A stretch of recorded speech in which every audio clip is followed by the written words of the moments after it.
Hey guys, welcome back to the channel. This is a story about what if Izuku Midoriya saw the cruelty of the world part 1. If you guys enjoy this what if and want to see part 2, comment down below and let me know before I start. Please do support for more awesome content and leave a like, and don't forget to subscribe to my channel and also share this video with your friends and check out the description in my playlist. The author of the story 𝗧𝗵𝗲 from Wattpad. So let's start the video.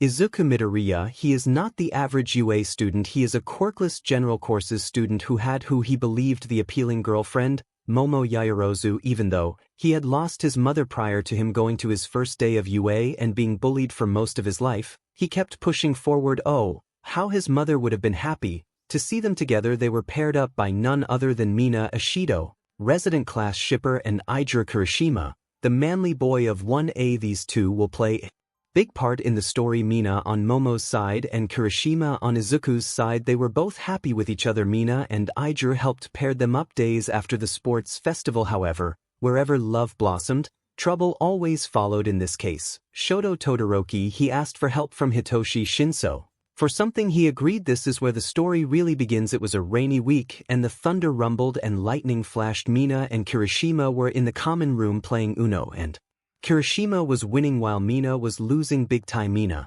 what? You had 25 cards and I only had one. How is that possible? 𝗪𝗃𝗏 chuckled as he performed some cards tricks. 𝗪𝗃𝗏: face it, you can't handle the gamble, he said with a small grin. However, that grin was replaced by a questioning look when he saw Shoto Todoroki, and right next to him was the boy the Bakugo nearly lost to Hitoshi Shinso. 𝗪𝗃𝗏: wait, isn't that the mind control guy from 1C? What's he doing here? 𝗵𝗃: probably here for a sleepover. He then gave her a skeptical look. She merely shrugged and they continued playing, but after 5 minutes, he couldn't handle it anymore, so he got up and began to follow them. 𝗵𝗃 followed after 𝗧𝗪𝙢. I don't trust Todoroki or that guy. Something's up. 𝗵𝗃: grab you phone, record them. Let's see what their plan is. 𝗵𝗃 did as she was asked and started recording. They hid behind a corner where neither of the two of them could see, just in time to see and hear something terrible. Shinso, Yaoyorozu, kissed Todoroki. Momo, now brainwashed, walked up and gave him Todoroki a kiss. As he kissed back, 𝗧𝗪𝙢 was shocked and beyond pissed at Todoroki. 𝗵𝗃 was as well. They still recorded to the very end. When Shinso had told her to go back to her room and sleep, 𝗵𝗃 was about to attack until 𝗪𝗃𝗏 stopped her. 𝗵𝗃: what the hell do you think you're doing? We have to stop him, she yelled, and he did the same. 𝗪𝗃𝗏: we can't. We need to find Midoriya first. 𝗵𝗃 was worried, but she agreed they had to find him fast. After all, Momo wasn't to blame. It was all Todoroki. What they didn't know was that Izuku had arrived back from visiting his mother's grave and had also witnessed it, but from a different angle. Izuku cried and he left as those experiences from his past began to pile on in his mind. His mother's death, his time with bullies, his quirklessness. Maybe it was for the best. He had no quirk and he would only drag her down. He walked away from UA in the rain, cold and damp, but he didn't care anymore. Momo was the light of his life, the apple of his eye, the cream in coffee, and now the curtains that had blinded his eyes have been opened, revealing the world for what it truly: despair, agony, loss, heartbreak, prejudice, war, hatred. It all made sense to him, and soon a new face had appeared on Izuku Midoriya, the face of emotionlessness, of a man who had no cares anymore. And without looking back, he headed into the forest. Back at 𝗵𝗃 and 𝗪𝗃𝗏 had been searching for Izuku, but to no avail. They had asked his classmates, but they didn't either. They were getting worried. Izuku would never leave without telling anyone except Nizu, their principal. They both ran to their principal's room and knocked on it harshly. The little creature opened the door with a look on his face. Nizu: what happened that could cause such a ruckus? You too? 𝗵𝗃: 𝗪𝗃𝗏, Midoriya is gone. Nizu was on high alert and immediately contacted the teachers and 1A. 𝗵𝗃: contact one other person, Principal Nizu. Hitoshi Shinso soon, Izawa, All Might, and BLD Vlad. As the students of 1A and Shinso were in his office, even Detective 𝗧𝗏𝗄𝐻I was present. Bakugo: what the hell is this all about? It better not be something shitty. Momo: Bakugo, shut up. Now, what is this about, Principal? He then showed her a picture of Izuku and she grew worried. Nizu: Ms. Yaoyorozu, do you know where your boyfriend is? Momo: no, I don't. We were supposed to go on our date tonight, yet he never showed and I grew worried. 𝗧𝗏𝗄𝗄𝗏: truth. He then glared daggers at Bakugo. Nizu: now, Bakugo, I know you and Midoriya have had a rough history together. Do you know where he is? Bakugo: Why the hell should I care about quirkless trash? Momo then slapped him as she was held back by 𝗎𝗪 and Mina. Momo. Just shut the F up, you prick. Bakugo, I'll kill you, you ponytailed beach. Aizawa, enough. Bakugo, answer the question or you'll be expelled and blacklisted. Bakugo, no, I don't wear the damn nerd 𝗧𝗵𝗃𝗲. Truth Bakugo, can I leave now?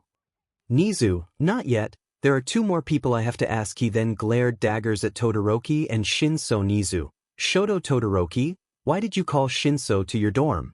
Shoto, I wanted to learn more about his quirk 𝗧𝗵𝗃𝗲. Lie. Nizu, Ms. Yaoyorozu, have you been felt strange today at any give point in time? Momo, actually, yes, Shinso and Todoroki were at my dorm and Shinso had asked me a question, my mind went blank, then I woke up in my bed 𝗧𝗵𝗃𝗲. Truth. Nizu, back to you, Todoroki and Shinso, what were your true intentions? We will give you the same sentences that Aizawa had threatened Bakugo with if you don't give us the truth. Todoroki, we did nothing wrong, she must have fainted. Shinso, indeed 𝗧𝗵𝗃𝗲. Lie. Nizu, I do not know whether to expel and blacklist you or give you house arrest.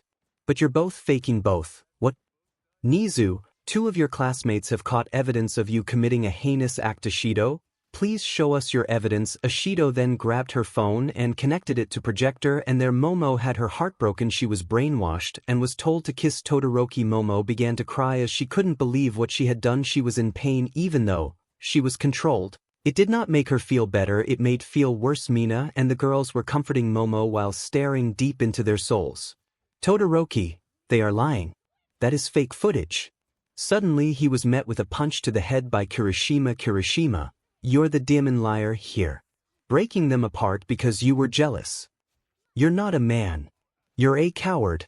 Midoriya has no quirk and yet did more damage to your pride than anyone else. You lost to a quirkless person. He is more of a hero than you will ever be. Todoroki got up and was about to attack until Aizawa wrapped him in his capture gear. Nizu, Shoto Todoroki and Hitoshi Shinso, you're both expelled. Shoto Todoroki, you will also be backlisted. Shoto, you can't do this to me. I am 𝗵𝗃𝗲's son. Nizu, well, I see you use your father's status as a hero to obtain impunity, but no, that does not work on me. Shinso, I am giving you leniency despite you knowing his plan and willingly helped Shinso as Todoroki tried to escape Aizawa's gear. Momo then created a baseball bat and hit him full force to the head, knocking him out cold. Nizu, I doubt he would have known where he was. However, right now, Midoriya is our top priority. We shall scour all of Japan if we have to for him. He is one of our own. Quirkless or not. Let's go find him. Everyone except Momo. Momo didn't want to talk, she wanted Izuku. However, it seems that her dreams of having him in her life have been ruined. She wanted to marry him and make a family of her own with Izuku, to feel his kisses on her lips and the rest of her body, to feel him touch her with love and care, to connect with him. Izuku mattered so much to her. However, because of her own ignorance, she had shattered her own dream. Momo was still on her knees, hands on her face as she sobbed in agony. Momo, I'm aware of filthy where I don't deserve someone as great as Izuku, he deserves someone better. Mina and Kirishima felt bad for her as she hugged Mina and Kirishima patted her back. Kirishima, don't worry, Yaoyorozu will find him. We have to, for your sake. Mina, Todoroki ruined my favorite ship and because of him, your precious emerald cinnamon roll has gone missing. Don't blame yourself for this. Yamamoto Tsukachi then walked to the trio. Tsukachi, Ms. Yaoyorozu, Nizu, and I believe it is best if you are escorted to your family home and that Ms. Ishido should accompany you. Will you accept? Momo sniffled as she slowly nodded and the 2 girls left. Tsukachi, Kirishima, I see that you and Midoriya have a sort of brotherhood. Will you aid in finding Midoriya? Kirishima, yeah. I can't fail on him and I can't let their relationship be ruined like this. Tsukachi, let's go then. And soon they were off to finding Izuku. With Izuku, Izuku was freezing, he was hungry and thirsty, he was tired, he was broken, he fell into the mud and phased out. Soon, he heard male voices. Is this him, Vegeta? Vegeta, how should I know? Kakarot. Gentlemen, please calm down, there is no need for squabble, he is starting to wake up. Izuku woke up and saw 3 men with bizarre hairstyles. Goku, hi. Izuku, I'm Goku and this is my best buddy. Vegeta growled but did not deny. Vegeta, I am Vegeta, the prince of all science. Indeed you are, Vegeta, indeed you are. Izuku looked at the 3rd man. Izuku, who are you? I am Sephiroth. I am Sephiroth Izuku. Why are you guys doing here? Where is here exactly? Vegeta. We are in your mindscape. We are having this conversation as you slowly begin to die. Die. Then I need to wake up. Goku, don't worry, you will Sephiroth. We want to ask you questions. Izuku. What? Sephiroth, do you seek power to become a hero? Izuku, it's been a lifetime ago since I've had that dream. Goku, well now you can. Izuku, what? Vegeta, where is your pride, boy? Izuku, broken, scattered to the quantum F wind. Sephiroth, how would you like to draw upon our power? Izuku, how? Can quirks be transferred? Sephiroth, quirks are meaningless. Izuku Midoriya, they have ruined and corrupted what true heroism is. You see, the three of us possess great power. We are slowly dying in our respective worlds and we happen to come across and stumbled upon you. Goku, you have a pure heart wanting to protect those you loved, and still do we want to help you achieve that dream. Now since there are three of us, how should we divvy this up? Goku had to think for a while until Vegeta yelled at him. Vegeta, you idiot. Each of us has to give him at least 33% of our power. Goku? Oh, okay, thanks Vegeta. Vegeta. F off Sephiroth. Once we transfer our remaining power we will cease to exist. We are more than curious to see how far your heroism will go. Soon, from the hearts of the three-man glowing orbs appeared and have combined into one. Izuku. Wait, what powers will I get? Goku. You will get 5 me and Vegeta's ability to use ki and our battle prowess, as well as the ability to become stronger after every battle. Sephiroth. I will offer you the ability to create illusions and to deceive your opponent and sword fighting capabilities, but most importantly, you will obtain all 3 of our fighting styles and will become a part of your DNA. Goodbye. Izuku Midoriya, become a true hero. Izuku will learn to fly using ki, and he is not a scion. He did not obtain either Goku and Vegeta or Sephiroth's ability to transform. However, he can transform into looking like Sephiroth whenever he wants to. Distinct features will include that when changing into looking like Sephiroth, his hairstyle will be like Super Saiyan 4 Goku's except silver, and his eyes will be black. His emotionless attitude will also be DMT when changed. Izuku then woke up from his mindscape and he immediately noticed something. He felt better than before, stronger, faster. His senses have been heightened. The feeling was incredible, but now he had this sudden urge to get powerful and train to become a better hero. Izuku. Thank you, Goku, Vegeta and Sephiroth, you gave me this power and I will use it to become a true hero, but I can't go back to you. They'll be wondering how I achieved this. I think it's about time I make a call. He grabbed his phone and dialed some numbers. A few later and someone picked up. Hello. Who's this? Izuku. Hello, Mr. David Shield. My name is 𝗵𝗃𝗄𝗓. I would very much wish to have an appointment with you about my future residence on Island. David. Of course, sir, I do not wish to let you down. How fast can you travel to Island? Izuku. Faster than you can ever imagine. David. Great. How does 3 days sound, Mr. 𝗵𝗲𝗄𝗓? Izuku. That sounds delightful. I can't wait to meet you in the flesh. Talk to you later. Izuku had ended the call and had begun to float into the air, and like a shooting star, racing through the sky like a tiger, he flew off to Island without ever leaving a single trace of his departure. Whatever he did leave behind was swept by the pouring rain. Izuku had landed on Island without being detected. He had transformed into his other look as he left to find the closest residence. As he walked by, women were fainting from his sight. He was devilishly handsome and looked so strong. He noticed them staring at him, so he decided to tease them a bit. Izuku as Sephiroth. Hello, ladies. Where can I find Mr. David Shield? I have some matters to discuss with him. Many of the girls swooned over him. Some even rubbed their thighs together in an attempt to try to control their lust. His looks, his voice, his smile, everything about him was so hot. One girl answered as she pointed to the tallest building on Island. Girl. He stays in that building over there and does his research. Izuku looked up to the building and could see why. Izuku as Sephiroth. Really? Why, thank you, ladies, I'll be on my way. May we run into each other again? He gave them one last smile as he made his way to the aforementioned building. Right behind them, women were knocked out left and right. He walked into the building as he sensed the professor's energy. Hello there, I'm Melissa Shield. Is there anything I can help you with? He turned around and saw a girl who appeared to be older than him. She was blonde and wore roundish glasses and wore a pink vest over a white button-up shirt and khaki pants. Izuku shook her hand as he noticed an engagement ring on her hand. Izuku as Sephiroth. Who are you married to, if I may ask? Melissa blushed, and yet she answered Melissa. Shoto Todoroki, but he prefers to be called 𝗬𝗧𝗟𝗘. Izuku was shocked he had to deal with another one of them. Hey, babe. Who is this you're talking to? Melissa. Oh right, I never asked for your name. Oh, and this right here is my fiancé, 𝗬𝗧𝗟𝗘. Pleasure to meet you. Izuku shook his hand. Izuku Sephiroth. 𝗵𝗃𝗄𝗄𝗍 your endeavors kid, why are you here? 𝗬𝗧𝗟.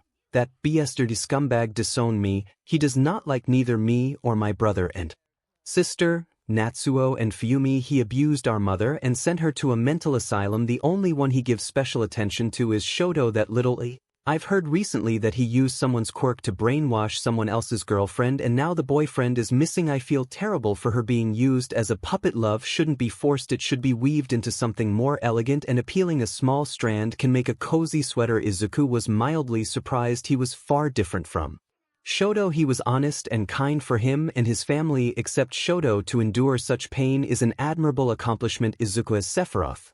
I'm glad to see that you are not like your father at all, Melissa. And I love him for it. We've been dating for 2 whole years and now, we're finally getting married. She happily exclaimed as she hopped into 𝗬𝗧𝗟𝗘's arms for a kiss. Izuku remembered what 𝗬𝗧𝗟 said about being devastated. He wanted to see how devastated she would get. He knows it's wrong, but love and life can both be cruel. Mistresses. Melissa. 𝗬𝗧𝗟. Oh hi, Papa. Hello Mr. Shield. They waved at someone. Izuku looked behind him and saw a man wearing glasses and a lab coat. He donned orange-ish wavy hair and had a small goatee. Izuku's mind. That must be David Shield. I hope these matters don't bother him. David. 𝗬𝗧𝗟, please, you're a part of the Shield family. Call me David. 𝗬𝗧𝗟. Right? Sorry David. David then focused on Izuku, still in his other persona. David, and who might you be? Izuku as Sephiroth. 𝗵𝗃𝗄𝗄𝗍. We talked on the phone the other day about my residency. David, you're in luck. My friend, I just so happen to have had some time to help you. Come with me to my office and we'll talk over something to drink. Melissa. Bye Papa, nice meeting ya. 𝗬𝗄𝗄𝗍. 𝗬𝗧𝗟. Same here. Ciao. Izuku and Mr. Shield went on the elevator and made to the highest floor. They then sat and Izuku was offered raspberry juice. David, what kind of home are you looking for, anyway? Izuku as Sephiroth. Something with the basic necessities, but can I ask for a technological lab as well? Something similar to yours. Oh, and hero suit as well. David, why? Izuku, I am someone who likes to focus on heroes and villains. I was a former UA student, that's why I wish to have this lab, for keeping track of crime and also for scientific purposes as well. I want to defend the innocent, no matter what cost. David, I believe that can be arranged. Izuku as Sephiroth. Ain't that swell? Now how much do I owe you? David, an alarm started ringing as some AI began to speak robotically. AI. Code red. Villain attack. Villain attack. Proceeding with security measure. Soon everything began to be covered by metal and surrounding the building. Izuku's Sephiroth. What's going on? David, all the systems have been hacked. What's worse is that they added a virus with an impossible code that I can't break. 𝗵𝗃𝗄𝗄𝗍. Melissa. 𝗬𝗧𝗟, they're both outside. They might get attacked by out security bots. Izuku as Sephiroth.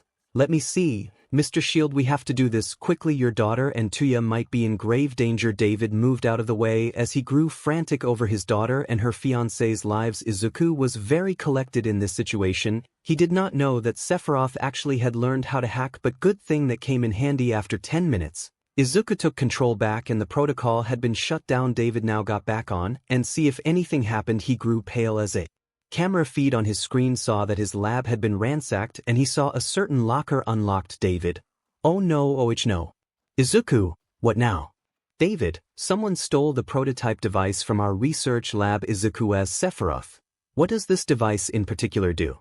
David, it allows someone's quirk to be amplified to its full potential. Izuku was now stupefied. A device that can make a quirk even more powerful than previous. It's insane. Izuku, is that even possible? David, it wasn't, but now, that dream became a nightmarish reality. Izuku, I'll go find your daughter and 𝗬𝗧𝗟. Sorry to do this, Mr. Shield. David had grown confused. David, what do you mean, 𝗬𝗄𝗄𝗍? Izuku then ran and jumped through an open window. David, 𝗬𝗄𝗄𝗍. What he didn't expect was for him to fly away. Izuku looked across the city and saw 𝗬𝗧𝗟 and Melissa. 𝗬𝗧𝗟 looked badly wounded. His skin was beginning to burn up. Melissa saw Izuku and begged him to help her take 𝗬𝗧𝗟 to her father. Izuku, I have a better plan. Izuku then moved his arm out and a green glow emanated from his hand and was covering 𝗬𝗧𝗟. Melissa covered her eyes due to the blinding light. When she opened them, she couldn't believe what she saw. 𝗬𝗧𝗟's permanent scars have been His hair is still black, though because I like it, Melissa. 𝗬𝗧𝗏? She then hugged him as he smiled. He no longer had to deal with the burden of harming his lover 𝗬𝗧𝗏. Thank you, 𝗬𝗏𝗍𝗧𝗏 nodded and decided what else he had done. Izuku as Sephiroth. I did a little something else to activate your quirk to its full extent. 𝗬𝗧𝗏 was nervous, but he did so and he couldn't believe his eyes. He wasn't being burned by his own flames. His skin was perfectly fine. Izuku, I altered a bit of your DNA so that your skin can no longer be burned by your quirk. You have nothing to fear anymore. 𝗬𝗧𝗏 was happy. He shed tears of joy. His life had been changed for the better. Melissa was so happy too to see her lover like this. Made her smile. Melissa, thank you so much, 𝗬𝗏𝗍𝗧𝗏 Sephiroth. No problem, now let's go, your dad's waiting for you too. Izuku then carried both and told them to get ready, and he flew at high speed. As less than a few seconds, they had made it back to the building. David had waited and was happy to see them safe. Melissa? Papa, what happened? David explained everything and they grew a bit concerned. Melissa? But who would have access to our labs? After a moment of thinking, David got his response. David, Sam. Melissa, why would Sam help them? 𝗬𝗧𝗏. But Sam is a nice person, he wouldn't do that. Izuku, people tend to hide a darker side to them. Let's go find Sam. What they didn't know was that it was being broadcasted all around the world. Izuku and the other made it to the lab, and what they had seen frightened them. It was Sam, but he was dead. He had a bullet through his head, his eyes white, his internal organs gutted, and he was hanging dead center where the display can be seen. David got on his knees and slammed his fists on the metal floor, crying. Melissa had been scarred as she hugged 𝗬𝗧𝗏 for comfort. 𝗬𝗧𝗏 shielded her from such a scene. Izuku's hair had been covering his face as he then knew what he had to do. Some of the civilians were vomiting, however did this. They were true evil. Izuku as Sephiroth. Whoever did this came back to deliver a message. Sam wasn't in the camera feed, meaning that he was alive prior, meaning that this was done recently. In fact, I think this display is nothing but a trap. The lab door shut behind them as a screen rolled down and a face appeared. Hello, Mr. Hello, Mr. David Shield. My name is 𝗵𝗲𝗏. I see that you just discovered my artwork. I call it the definition of a scientific pig. Such an eloquent form of expression. Melissa, why would you do such an inhumane thing, you villain? 𝗵𝗲𝗏. He was a witness and a pawn in my little scheme. They then pulled out the device and David was frantic. David, do not wear that. It's just a prototype. You can't be this serious. 𝗵𝗲𝗏. Oh, but I am. Shield, I really am. You see, I've been interested in science myself, and when I heard about this device, I grew intrigued. Fat Uncle Sam over there wanted a cut of the profit if he were to help me in this little charade. He disguised us as workers here. We paid attention and our objective was complete. All we had to do was find a way to get rid of the fat BSD, and you know the rest. David, he didn't deserve a fate like this. 𝗵𝗲𝗏 laughed like a crazed madman. 𝗵𝗲𝗏. You're right, he didn't, but he earned it in his own way. Say, aren't you Endeavor's kid? 𝗬𝗧𝗏, why do you care? 𝗵𝗲𝗏, oh ho man. This 𝗧𝗏𝗧𝗏's getting better by the second. First, the news on Endeavor, then his son Shoto Todoroki, and now, what about Pretty Boy, got something to say? Izuku was quiet until he finally spoke. Sephiroth, I'm gonna kill you. Sam had no right to die in such a gruesome fashion, and now because of me, you'll be getting the same treatment. Everyone around the portable land mass was shocked. 𝗵𝗲𝗏, PFFFFFT. Ha ha ha ha. What kind of joke is this? 𝗵𝗵𝗃 kid, you're good. But now it's time for me to take over Island and then the F world. Behold, my awesome power. He then put on the device and he soon was transforming. His muscles bulged, his eyes were glowing purple and veins popped out. He was also becoming very red. At that moment the camera feed cut off as everything began to shake. Izuku teleported them to the office and they saw what was happening. 𝗵𝗲𝗏 was collecting metal from all around them as he began wreaking havoc. Izuku's Sephiroth, 𝗬𝗧𝗏, stay here and defend your family. I'll fight off 𝗵𝗲𝗏. 𝗬𝗧𝗏 was about to argue until 4 of 𝗵𝗲𝗏's men barged in. 𝗬𝗧𝗏 used his quirk to burn them all. 𝗬𝗧𝗏, go. I've got this. Izuku then flew to the center of the problem and touched down onto solid ground. 𝗵𝗲𝗏, I am invincible. He then shot lines of metal at Izuku, who dodged them. He then summoned the Mad Hatter's blade and deflected and sliced through every chunk of metal 𝗵𝗲𝗏 produced, that is until Izuku was attacked on both sides and used his strength to keep them from squishing him. 𝗵𝗲𝗏, give up, hero, and accept your fate. Izuku as Sephiroth, I am going to strive to be the hero this world needs and deserves. You harmed too many innocent people. They started closing in. Izuku, with grunts of attempt, kept talking. Izuku's Sephiroth, They did nothing wrong, they want to live peaceful lives, and villains like you take those lives away for the sake of the future. Izuku used his ki to destroy the metal, leaving 𝗵𝗲𝗻 defenseless. Izuku, I'll kill you where stand, you son of a bitch.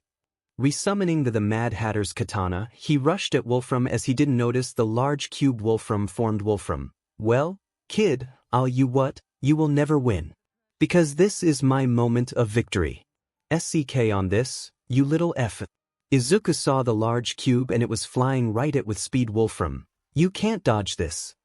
If you do, the island goes kaboom. If you break, the debris will land on many people. Now die. Izuku landed on the ground and decided to stop it with his bare hands. He had a plan, and he sure as hell hoped it worked. When the cube was on his hands, he immediately used ki to disintegrate every portion of it. The civilians were cheering on the boy as they saw him gaining leverage. 𝗵𝗲𝗻, what? Now I'll really kill you. Izuku had teleported behind 𝗵𝗲𝗻 and grabbed his Mad Hatter's blade and muttered some words. Izuku, Mad Hatter's blade, divine cut with swift grace. He had already defeated the villain, and soon, the scraps of metal fell and landed away from the civilians. Luckily the civilians saw another sight, but they weren't as scarred as when they saw the poor husky man's body in front of Izuku and everyone else. Was 𝗵𝗲𝗻's body, and in Izuku's hand, 𝗵𝗲𝗻's head. He got rid of both by using his ki to burn him away. Izuku's Sephiroth.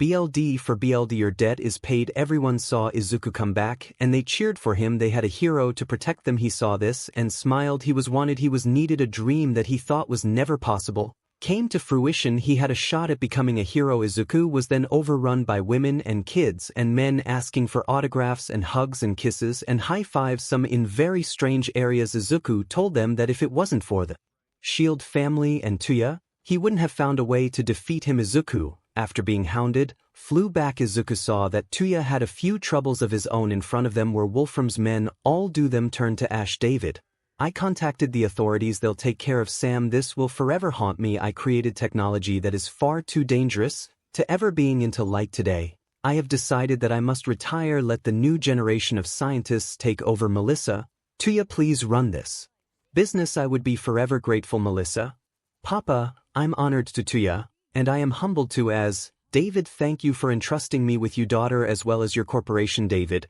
I knew I can count on you. But first, one last piece of business. Urameshi, I will give you a home to live in, and the charges are free. You have saved many innocent people without expecting anything in return. I thank you. Izuku smiled as he told them it was no problem at all. He had to save them. It was his duty, after all, the duty of a hero. Melissa, but what will be your hero name? Izuku as Sephiroth. I will show both hero and villain true despair if they were to harm the innocent. The first will be the shadow that follows them. My hero name will be Sephiroth. I will help them no matter what. Back in Japan, Momo was depressed ever since what happened. She became emotionally wounded. Hell, someone might consider her to be emotionally unstable. Without Izuku right now, she was with Mina watching TV. She had told her parents everything about her relationship with Izuku and what happened. Today they were angry at the bi-colored boy, and what's worse, ever since then many boys had tried to claim Momo as though she were an object. Momo denied them with a .50 caliber, and she threatened them with a minigun. Needless to say, she was not in the mood. She just wanted Izuku back. They were watching everything that was transpiring over on the island. The poor man, his death is unjustified and monstrous. However, it was poetic justice when the silver-haired man killed the villain, and everyone on the island cheered and celebrated. Mina was infatuated with the boy. Momo wasn't, for her heart forever yearned and beat for the love of the missing boy, Izuku Midoriya, without knowing the fact that her lover was the one who had risked his life to save the many people of Island. She stood up from her spot as Mina called out to her. Mina, hey, Yamamo, where are you going? Momo, to the restroom. She closed the door behind her and was starting to create something from her quirk, a small little razor blade. She looked at it, eager to spill her BLD for her Izuku. This was her punishment. She deserved this, not someone like Izuku. He deserved a loyal woman, and not aware like her. She then placed it on her arm as she closed her eyes, weeping for her lost lover, and said her small goodbye. Momo, forgive me, Izuku, your love is very special to me. Without your love, I am nothing but a sex object, a toy for the lust of others. I will do anything for you, my darling. I will disown my family name. I will quit UA. I will stop using my quirk. I will change my entire identity if I must, if it means I will be able to receive your love, the love you gave me, the blessing of carrying I will take it with me wherever I go, even in death. No other man will ever be the perfect man for me, no matter where, no matter when, no matter what reality, you will always be my number one, my one true love. Goodbye. My Izuku, may we see each other in the afterlife. At the moment, Mina opened the door and saw Momo about to cut herself with a tiny sharp object. Mina had been learning to create a type of acid to damage inorganic matter and not hurt organic matter. She tested it out, and she shot the razor blade and it melted in Momo's hand, and she tackled Momo as she held Momo by both arms. Mina. Yamamo. Stop this. Why would you want to kill yourself? Suicide is not the answer. Momo, I want Izuku back. I want my husband. Mina. Do you think committing suicide will bring him back? What do you think he would want you to do? He would want for you to become a hero. This is just you neglecting that.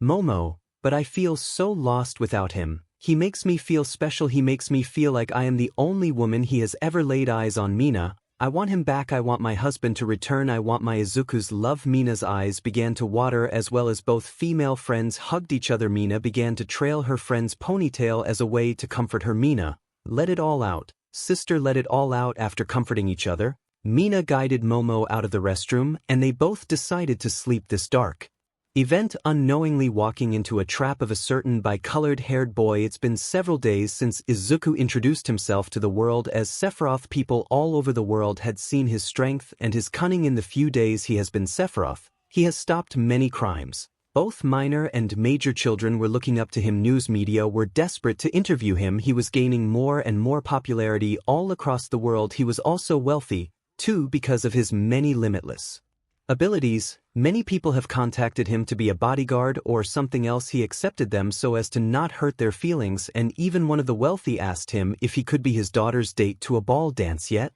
the heroes weren't letting this slide, and neither were the villains. Villains tried to ambush him and kill him. He defeated them all without them even laying a finger on his head. Both sides have also noticed how intelligent he was. He had stopped many trafficking operations and found many missing people. He somehow knew his opponent's next move and countered even faster. Heroes had also attempted to ambush him and interrogate him, but to no avail. They were even. Heroes and villains agreed on only one thing.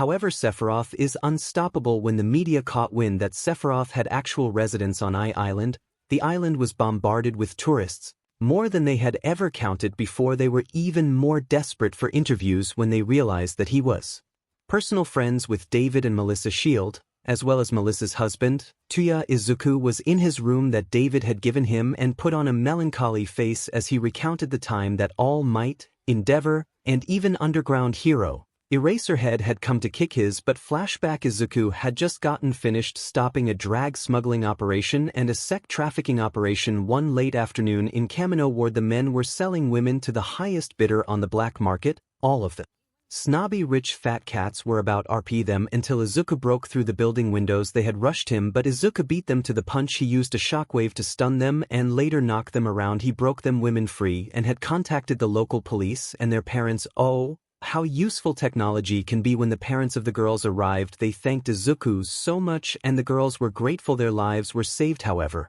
the sentimental moment was broken when the heroes arrived. The group consisted of Eraserhead, Midnight, All Might, Endeavor, Present Mike, and Snipe. All Might walked in front of all of them as he looked at Sephiroth with a face no one thought they would ever see again. Anger: All Might, what have you done, villain?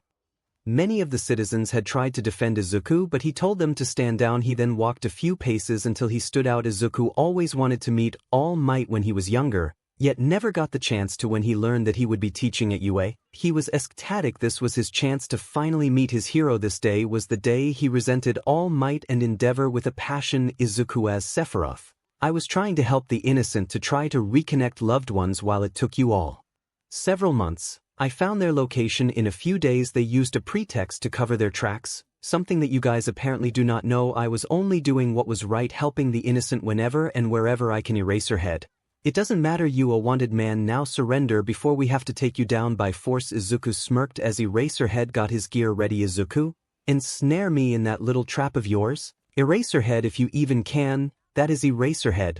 Do not underestimate your opponent. He then ensnared Izuku in his gear and smirked. Eraserhead, your quirk is now erased. Sephiroth: give and Izuku, wanting to flex on the heroes, flew up into the air and smirked. Sephiroth. I'm sorry, could you repeat that? I could have sworn that you said my quirk was erased. Well, you're wrong. Izuku then grabbed the scarf and began to perform lasso tricks with it. All the Eraserhead was clinging to the scarf for dear life. With a sudden stop, Izuku had flung Eraserhead into a nearby building, only for All Might to save him. You are a villain and nothing more. Izuku felt stung. He was called a villain by his own role model. Why? He saved many and killed a few to do it. There is nothing wrong with that. But then, an epiphany struck Izuku. Since he first arrived from the scene, he had been stealing more and more attention from the media. There were less reports on the heroes and more on him being Sephiroth. Were the heroes doing this out of spite and jealousy? Izuku as Sephiroth. How petty, you know. I used to look up to like many others. I'm only doing what is necessary. What's important? I am being the protector. This country, no, this world needs All Might. And yet, you are doing this illegally. You killed villains and attacked one of our own. That makes you nothing but some. A tiny vein was starting to become visible on Izuku's forehead because of the here's stupidity. The media were recording this whole ordeal and they were surprised as to what came next. Izuku as Sephiroth. Wake up to reality. Nothing ever goes as planned in this accursed world. Many people who have been discriminated have realized that the longer they live, the more suffering they will endure. Children with Villainous are only human as well as the quirkless. Look around you. Heroes, tell me which people have a villain's quirk or are quirkless. That's right. You don't have an answer. Why is the ratio of people with quirks and quirkless people 80% and 20% and slowly diminishing? Because the quirkless have been bullied for so long that they did not want to endure that pain and agony. They end their own lives, believing that they will never be loved, accepted, and those that do make it through become big-shot villains and small-time crooks that I alone defeated. You remember the day I killed 𝗵𝗃. The reason I killed him was because he would have become even more unstoppable if someone didn't stop him. I gladly finished the job. Think All Might. Think peace only brings more wars. You are not the symbol of peace. You are the symbol of trouble. Endeavor. Enough of your talk. Villain is Sephiroth. 𝗵𝗃 Todoroki. Endeavor. Your bloodline is the absolute worst. You force a woman into a quirk marriage with you and force her to create powerful weapons. The only person everyone here sees you caring about is Shoto. Why? Because he is the perfect weapon. I'll tell one thing. Though he certainly got his father's knack for forcing himself onto women, what about the abuse you have forced onto your imperfect weapons? What about Natsuo and Fuyumi? You have given them nothing but neglect, yet they love for them, your wife and 3 other children. Loving you is torture. Endeavor blew up because he was being exposed all over the world. Endeavor, how do you know so much about me and my family? But Izuku as Sephiroth, the son you disowned, the son you never talked about. Tell me, how is 𝗬𝗧 Todoroki? The world was shocked at such news. Endeavor had a secret son. Izuku as Sephiroth. You know, he's far different than you and Shoto. He's engaged now and is a great man to respect. Endeavor couldn't even speak words, forming a lump in his throat. He was sweating, so to make up for that, he formed a flame javelin and threw it at Izuku. To many, he threw it very quickly, but for Izuku, it was very slow. Luckily, he moved the civilians to the side and he took the brunt of the attack. Everyone was shocked at Endeavor. All Might looked at him in rage. What the hell are you doing, Endeavor? We were supposed to bring him alive. When the fire grew less intense, they checked for any remains of their enemy. There was nothing. They were all frustrated. Sephiroth used the flames as a means of escape from that moment. He left a large impact on the world. Flashback, and Izuku was in the restroom looking at himself in the mirror and smiling. He finally felt happy knowing that his lifelong dream came to fruition. But then, a splitting headache attacked Izuku as he grabbed his head in agony. 𝗧𝗏𝗧𝗏. Memories of Momo's voice began to play in his mind and visions of her were being created all over. He violently thrashed his head as he squatted down in pain, trying to drown his sadness. Momo memory. Hi, Izuku. Izuku, no. Get out of my head, you beach. He then stood up and smashed his head against the sink, breaking it entirely as he mind felt as though it was going to split. Momo memory. I love you, Aizu. Izuku, no. No, you don't. You used my feelings to get with Todoroki. I can practically see you and everyone else laughing at me. Momo memory. Zuzu, you can always count on me for anything. Izuku, you kissed him in front of me. You cheated on me. And it looked like you enjoyed it. I trusted you. You made me like this. You made me a runaway. You are making me suffer. You made me a dead man walking. Izuku then slammed his head against the mirror 3 times. Tears were streaming from his face. Momo memory. I will be your hero, my darling, no matter what. Izuku, you are not my hero. No one is. We're through, Momo Yaoyorozu. We are no longer together. You and many others have broken my heart. I'm done. It's over. Do you hear me? Izuku sat on the edge of the tub in pain and distraught as he whispered to himself while clutching his stomach. Izuku, why? Why do you do this to me? I just want you to leave me alone. Why are you plaguing my mind so much? I don't want to forgive you, yet I want to as well. I love you, but you hurt me so badly. Why are my emotions tangled up like a web? Suddenly, his mind starting being plagued with dark thoughts. What if she has successfully gotten with Todoroki? What if they planned on marriage? Izuku closed his eyes and wept as the blood from the lacerations was starting to come out and was landing on his cut skin, making it slightly sting. Izuku decided he needed to replace the sink and mirror right away so that an accident doesn't occur. Izuku was napping on his bed until his mobile police transceiver caught wind of something interesting. Class 1A and Class 1B are being ambushed by villains and Mandalay's cousin, Kota Izumi, is being held hostage. Izuku immediately morphed into Sephiroth as he left his room and flew off to the direction of the camp at high speed. First, he was going to save Kota from whoever is holding him captive. He made it and saw the forest was being demolished. He then saw 2 people on a mountain. One was a child wearing a horned cap, while the man was blonde and had muscle tissue on one arm and smiling sadistically at the boy. Izuku's Sephiroth, not on my watch. An afterimage of Izuku's weapon was created, and he threw it at the ground where the 2 stood. It got stuck to the ground, and when they looked at the blade they looked up. DMNU. You got in the middle of my fun. Whoa, it's Sephiroth. The child looked up at the silver-haired man in admiration. He wasn't like any of these wannabe heroes. He barks hard and bites even harder. Wait. As in the guy who killed that wolf from Dude and escaped the heroes several days ago. Freaking sweet. If I kill him, this will surely prove that I am the strongest around. Izuku touched down in between the boy and the blonde man. He looked at the boy and gave him a smile. Izuku as Sephiroth. Go back to your cave, I call you when it's over. The child ran for the cave as he peeped his head out a bit to see what is going to happen. The blonde man put a hand in his pocket and pulled out what appeared to be a fake eye and placed on his face. Muscular. The name's Muscular. My name will be the last name you will ever hear. Because you are dead. Izuku as Sephiroth. Too bad your brains are in your biceps. Everyone on this planet is nothing compared to me. You can't defeat me, but very well, you might as well try Muscular. 𝗬𝗵𝗃𝗃 Izuku's Sephiroth. I aimed to please Muscular, then charged up his muscles as both arms were now covered in muscle tissue. Muscular then ran at the hero in black and silver as he attempted to throw in a punch only for him to miss and for Izuku to gut punch him. Muscular. That was just a cheap shot. Izuku, you're cheap wine and I'm vodka and rum combined. Who hits harder, you or me? Muscular, you're dead meat, but... Izuku as Sephiroth. Can we keep it PG, please? There is a child watching. Muscular, F you. Izuku as Sephiroth, you must be desperate. Muscular rushed him with an angry look while Izuku was still calm and collected. Muscular attempted and failed to land a punch, so Izuku kicked him away and into the cliff. Izuku as Sephiroth. Are you finished yet? Or do I have to make you?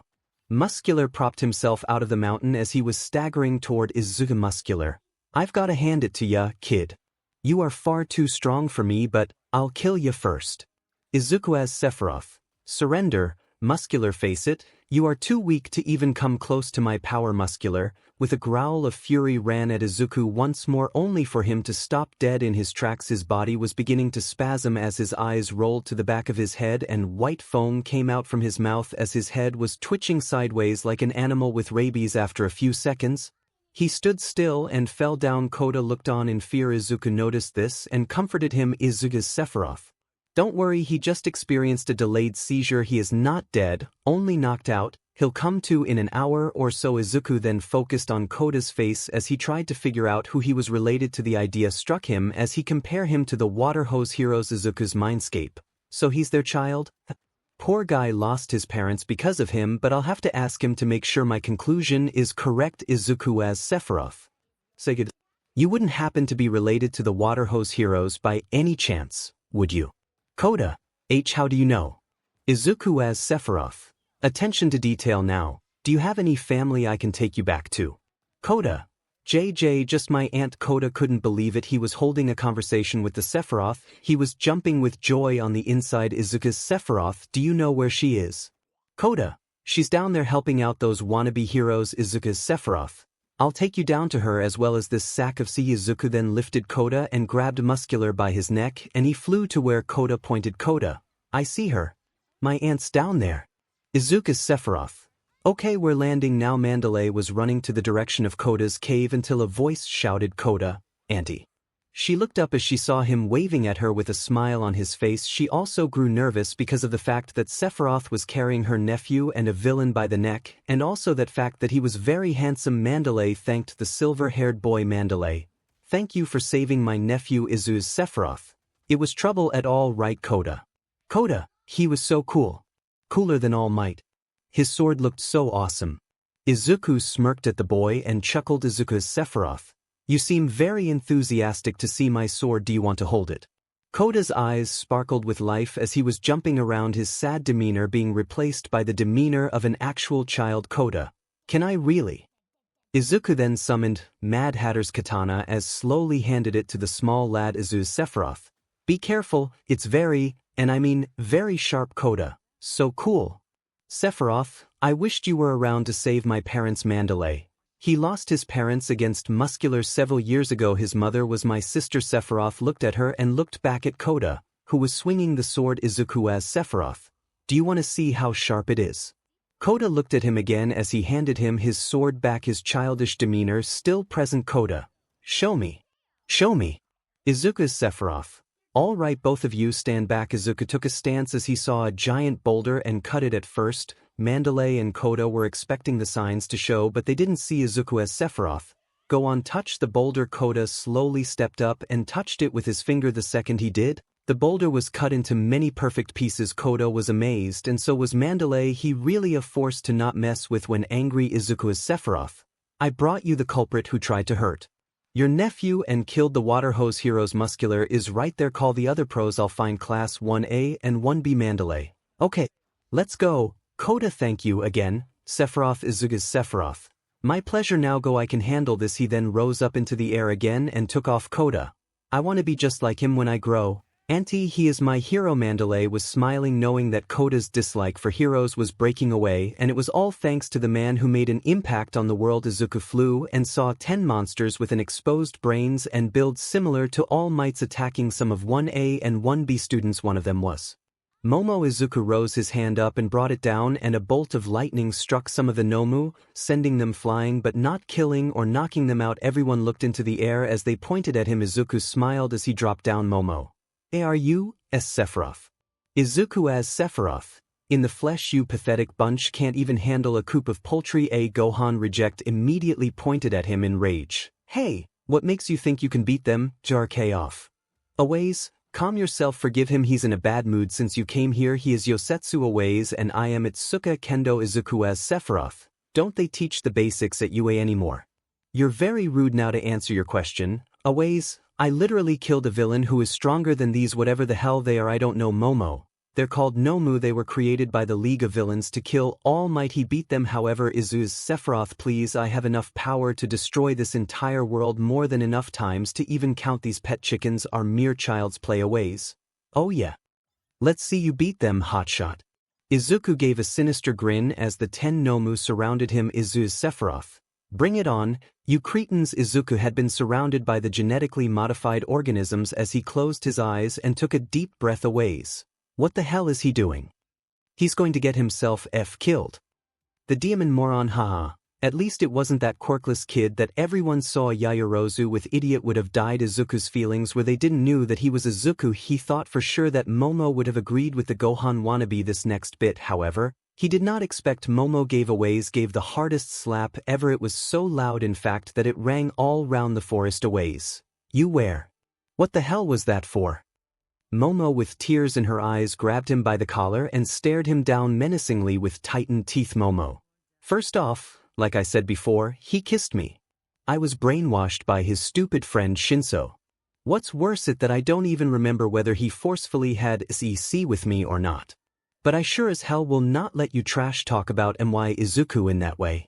I love him and that is final. If you talk 𝗧𝗏𝗃 about again, ever again I will personally end your life.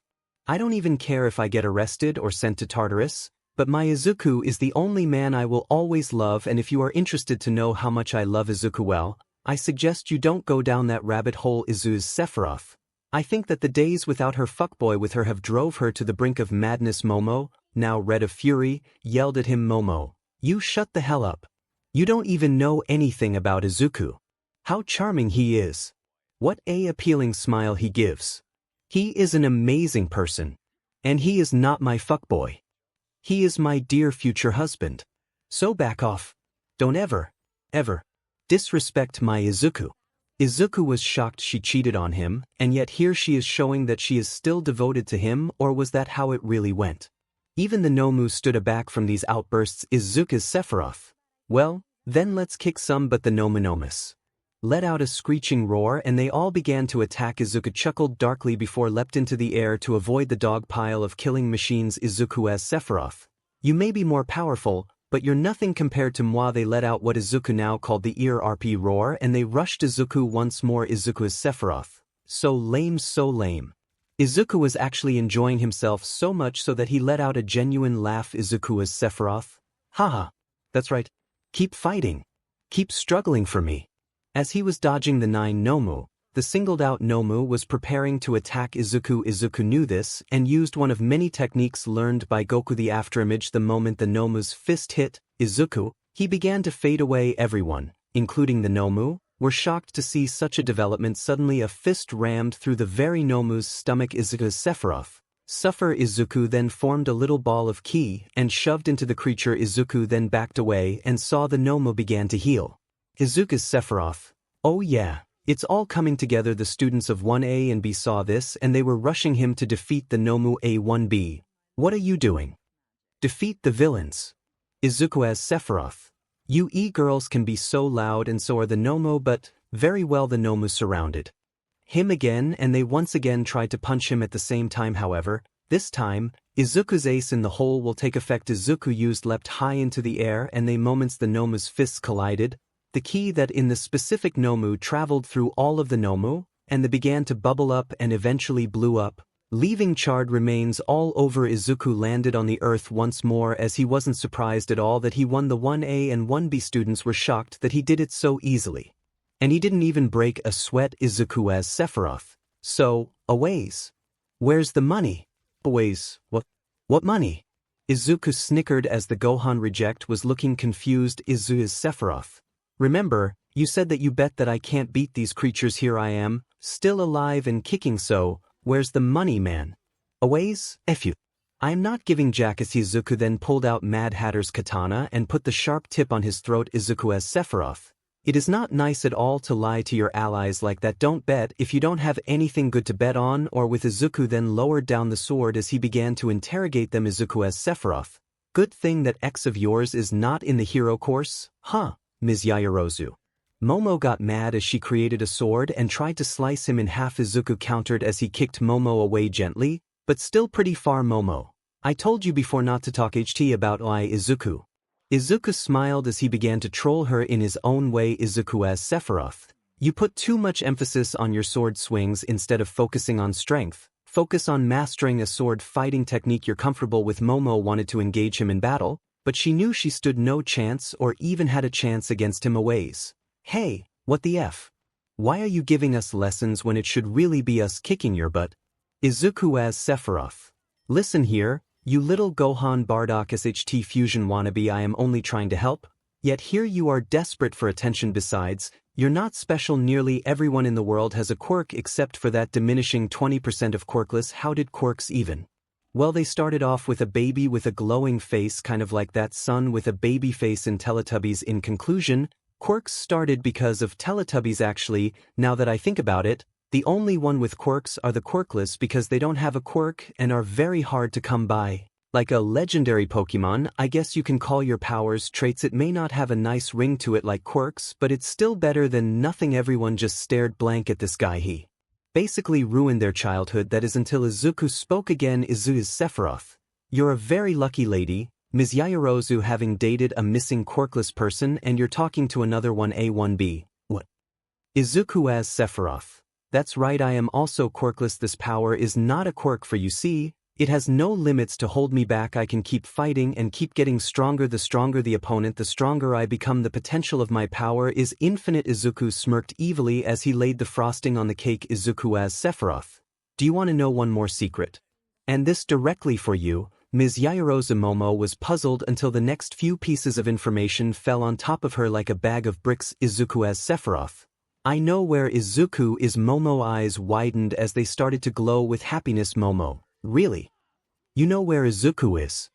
Izuku Sephiroth. Of course, here's a picture of me and him. He then handed her a photo of Izuku hugging himself, but they didn't need to that. Momo. Can you take me to him? I need to apologize. Izuku as Sephiroth. That's the bad news. He knew you were gonna ask me that once I told you he's okay, so he told me not to reveal his location. Momo's world came crumbling down again as tears welled up. Momo. But I need to apologize to him.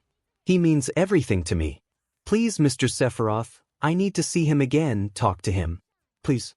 𝗬𝗲𝗵𝗃𝗲. Why date that loser when you can literally date someone of your class like Todoroki? Besides, didn't two people RP you or something? I mean, you're basically there. Where now? Momo was about to retort until Izuku decided to step in. Izuku as Sephiroth. What do you mean by that? 𝗬𝗧𝗏. Oh dude. You haven't read the news, have you? Izuku as Sephiroth. Only on the rarest of occasions. It seems like I'm busy saving the world 24/7. Neither Midoriya or I have followed the media recently. We try to avoid it. 𝗬𝗧𝗏. Dude, Todoroki and this third year who looks like the Vault Boy from Fallout drugged and raped Yao. Where you over there? Izuku was stunned at this information and now felt like a d-head for talking about himself. He looked at Momo as she was sitting on a stump and bawling her eyes out. Izuku's mindscape. Momo, what happened to you these last few days? What have I done? His heart began to beat faster for the Ravenet until Kendo did something. Kendo. Shut your mouth, 𝗬𝗧𝗏.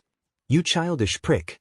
She's still traumatized. Kendo used her big fist to hit 𝗬𝗧𝗏 like a fly swatter. The student looked at Momo with sadness. None of the girls could ever feel as bad as Momo right now. So much had happened to her ever since her lover's disappearance. She then looked at the silver-haired boy Kendo. But tragically it is true what 𝗬𝗧𝗏 said really did happen. Her parents took them to court and won, but she's still broken and depressed ever since Midoriya left. She's been lacking sleep, she hasn't been eating enough, and now with what 𝗬𝗧𝗏 said, she is in a million pieces. Please, Mr. Sephiroth, we need Midoriya. He needs him more than ever. The good news, if any, is that this only happened once and that she was not 𝗵𝗃𝗏𝗏 by either one. Izuku Sephiroth.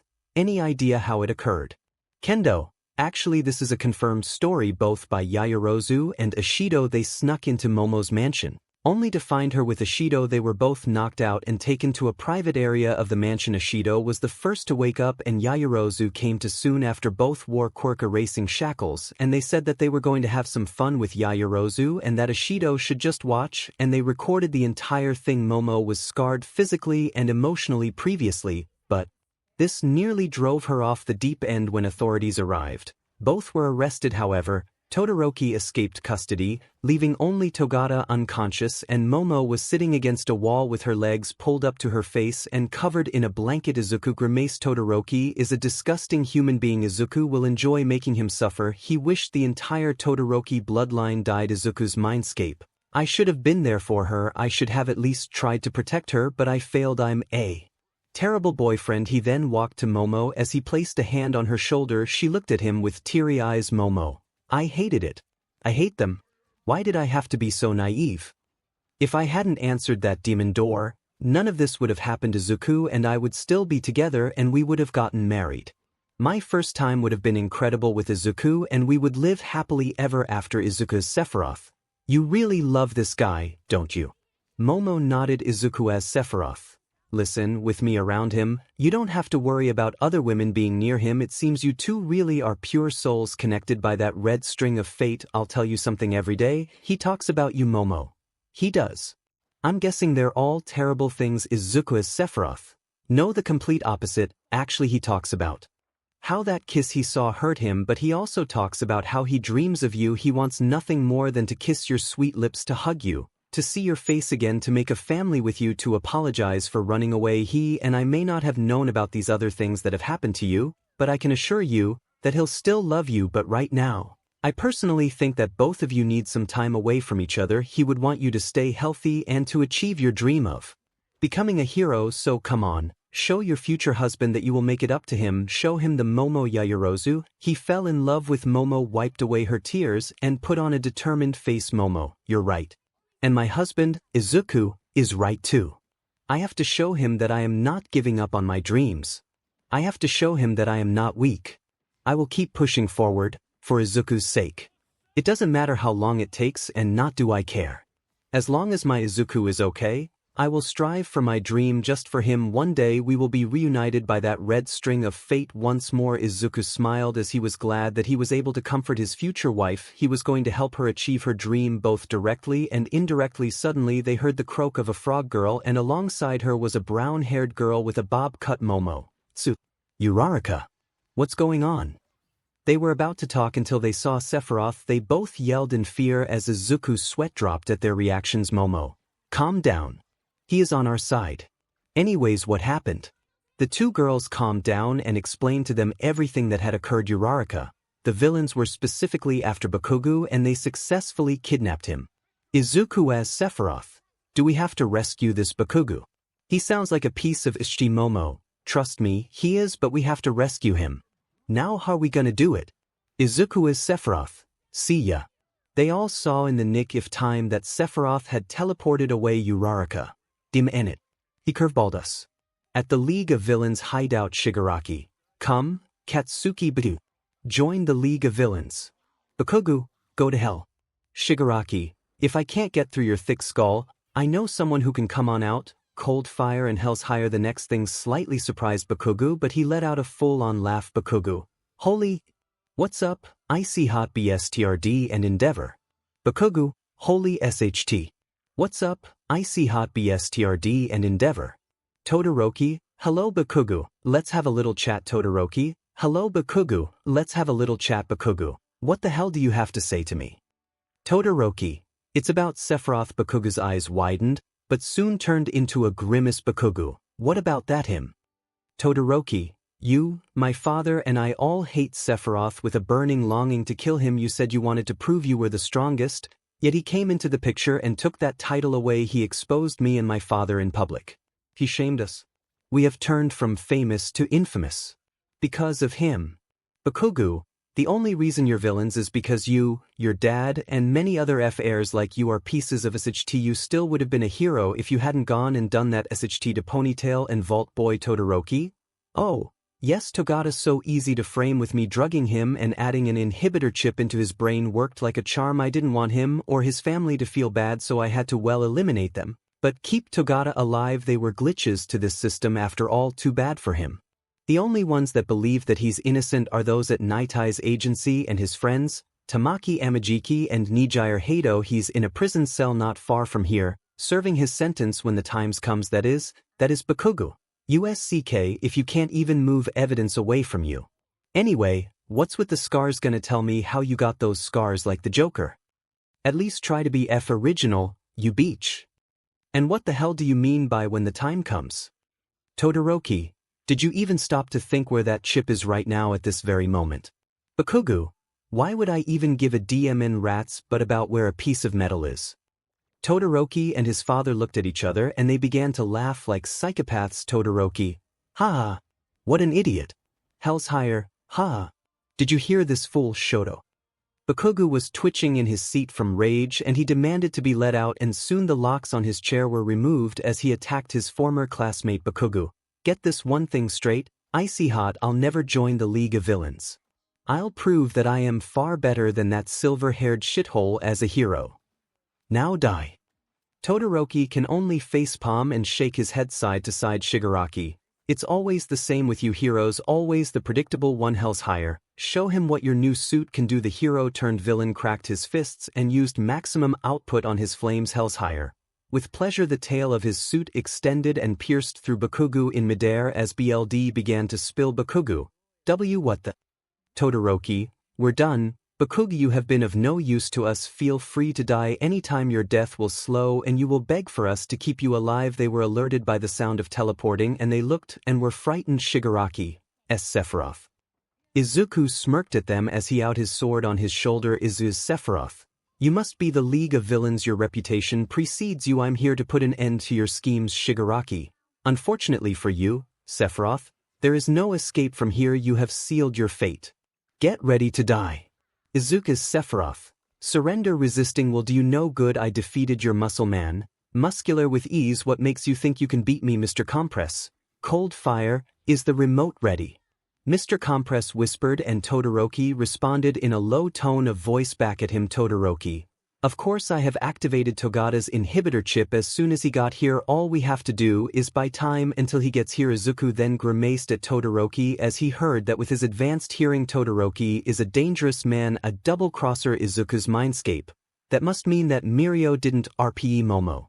Todoroki must have somehow got the guy at his most vulnerable and implanted it, making him his puppet. Todoroki raped Momo alongside him, but he wanted him to take the fall once Togata gets here. I have to find a way to remove that chip. Todoroki, you will pay for your crimes against me, against Mirio and especially against Momo.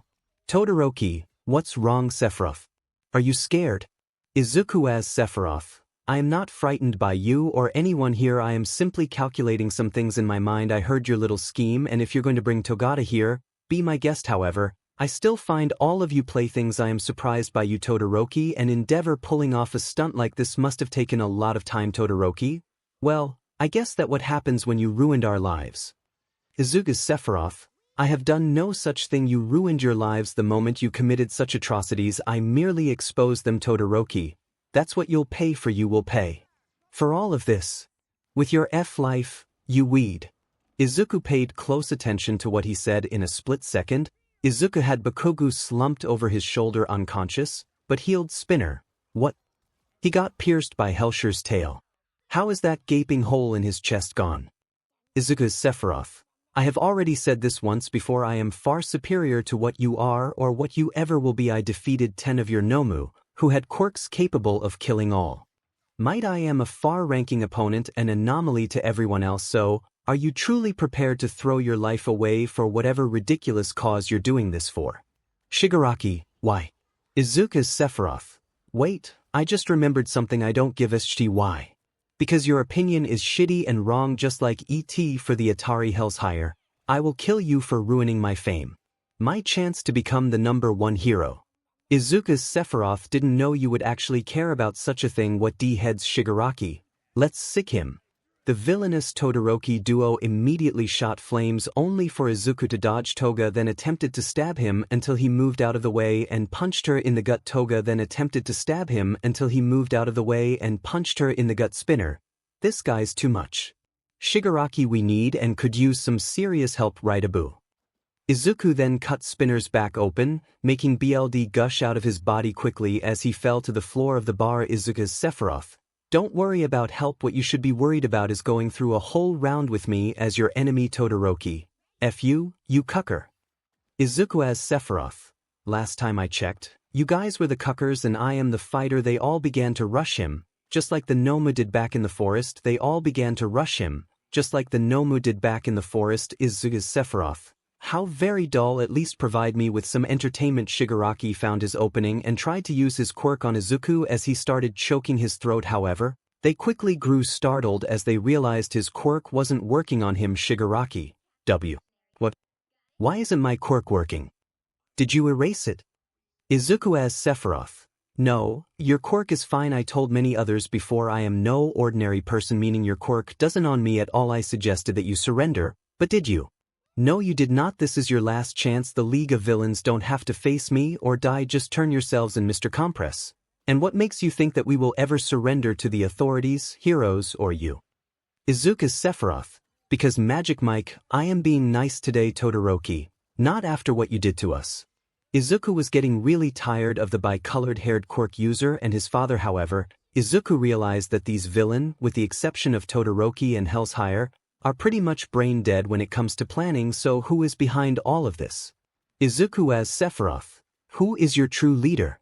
Shigaraki couldn't have come up with this on the fly since he appears to be retarded. Shigaraki, screw you Izuku's Sephiroth? Oh sorry, I meant mentally challenged Toga, like we'll tell you, cutie. Now give me your BLD, I want to taste how delicious it is, seeing as how it comes from a hottie like you Izuku as Sephiroth. Sorry, but I have someone special waiting Toga, I don't care. Give me your BLD. Izuku raised his palm out and he froze her in midair. Izuku, good grief, he then moved a single finger and he threw her at the TV that was hanging. Her body fell and planted itself on the floor and the TV came crumbling after. The TV didn't fall on her, but some bottles did. Izuku, guess that was your big break on TV. Say goodbye to prime time.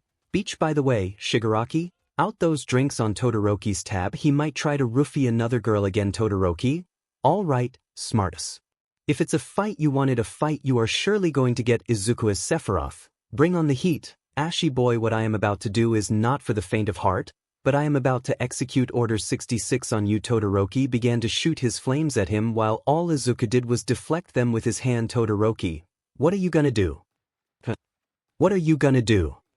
He then felt his wrist being grabbed as he smashed Todoroki into his dad and sent them in a downward spiral. Izuku as Sephiroth, I am going to tell you what I am going to do. I am going to kick your prissy little asses, send those asses to jail and get your mother out of the psychiatric ward. Todoroki and 𝗧𝗲𝗅 got up and began to fire up their quirk to their limit. 𝗧𝗲𝗅, we will prove that we are superior. Izuku didn't even budge. He knew he had a last resort up his sleeve. Todoroki, Shigaraki, Mr. Compress. Hold this prick off while we charge our dual ultimate to its strongest. Shigaraki, it will be a cinch. They both attacked Izuku for who knows how many times, but Izuku was not having any of that. They both attacked Izuku for who knows how many times, but Izuku was not having any of that. Izuku then grabbed Shigaraki by hair and began to swing him in circles. Izuku, yeehaw, partner. Ride that horse. Izuku then threw Shigaraki, who flew and whose head crashed into the TV. Izuku, I knew villains got their shtick from horror movies. Mr. Compress, allow to show you my best magic trick. Sephiroth, meet Boulder Station. Mr. Compress then lightly tossed a small glowing blue marble over Izuku's cranium and the marble blew up and in its place was a boulder as big as 𝗵𝗲𝗏𝗏's head in her giant form and gravity soon took effect and began to fall. Izuku then caught the rock with one hand as he looked at Mr. Compress, who was lightly fidgeting. Izuku's Sephiroth, I always did have a soft spot for hard rock. Shigaraki, in demented rage, stood up and used his quirk on the TV, decaying it as his eyes appeared to be glowing red. Shigaraki, take us seriously. Your life will fall to us if you don't. And enough of you with those stupid little quips, you buffoon. Izuku, oh woe is me, whatever shall I do? Oh Juliet, sweet Juliet, I may never look at with the moonlight again. Todoroki, 𝗧𝗲𝗅, too bad you won't get to say your goodbyes. Now burn. Double prominence burn. Izuku was about to fight back until he was met with a punch to the face and phased through the father-son prominence burn. Izuku as Sephiroth. Oof, he looked up and saw a face he didn't recognize but remembered Away's description. This was the poor who was being hypnotized. Izuku as Sephiroth. You must mean Mirio Togata. Sorry. Your head got wrapped into all of this. Mirio did not respond. Shigaraki began to laugh maniacally as well. Shigaraki, well done, 𝗵𝗲𝗏.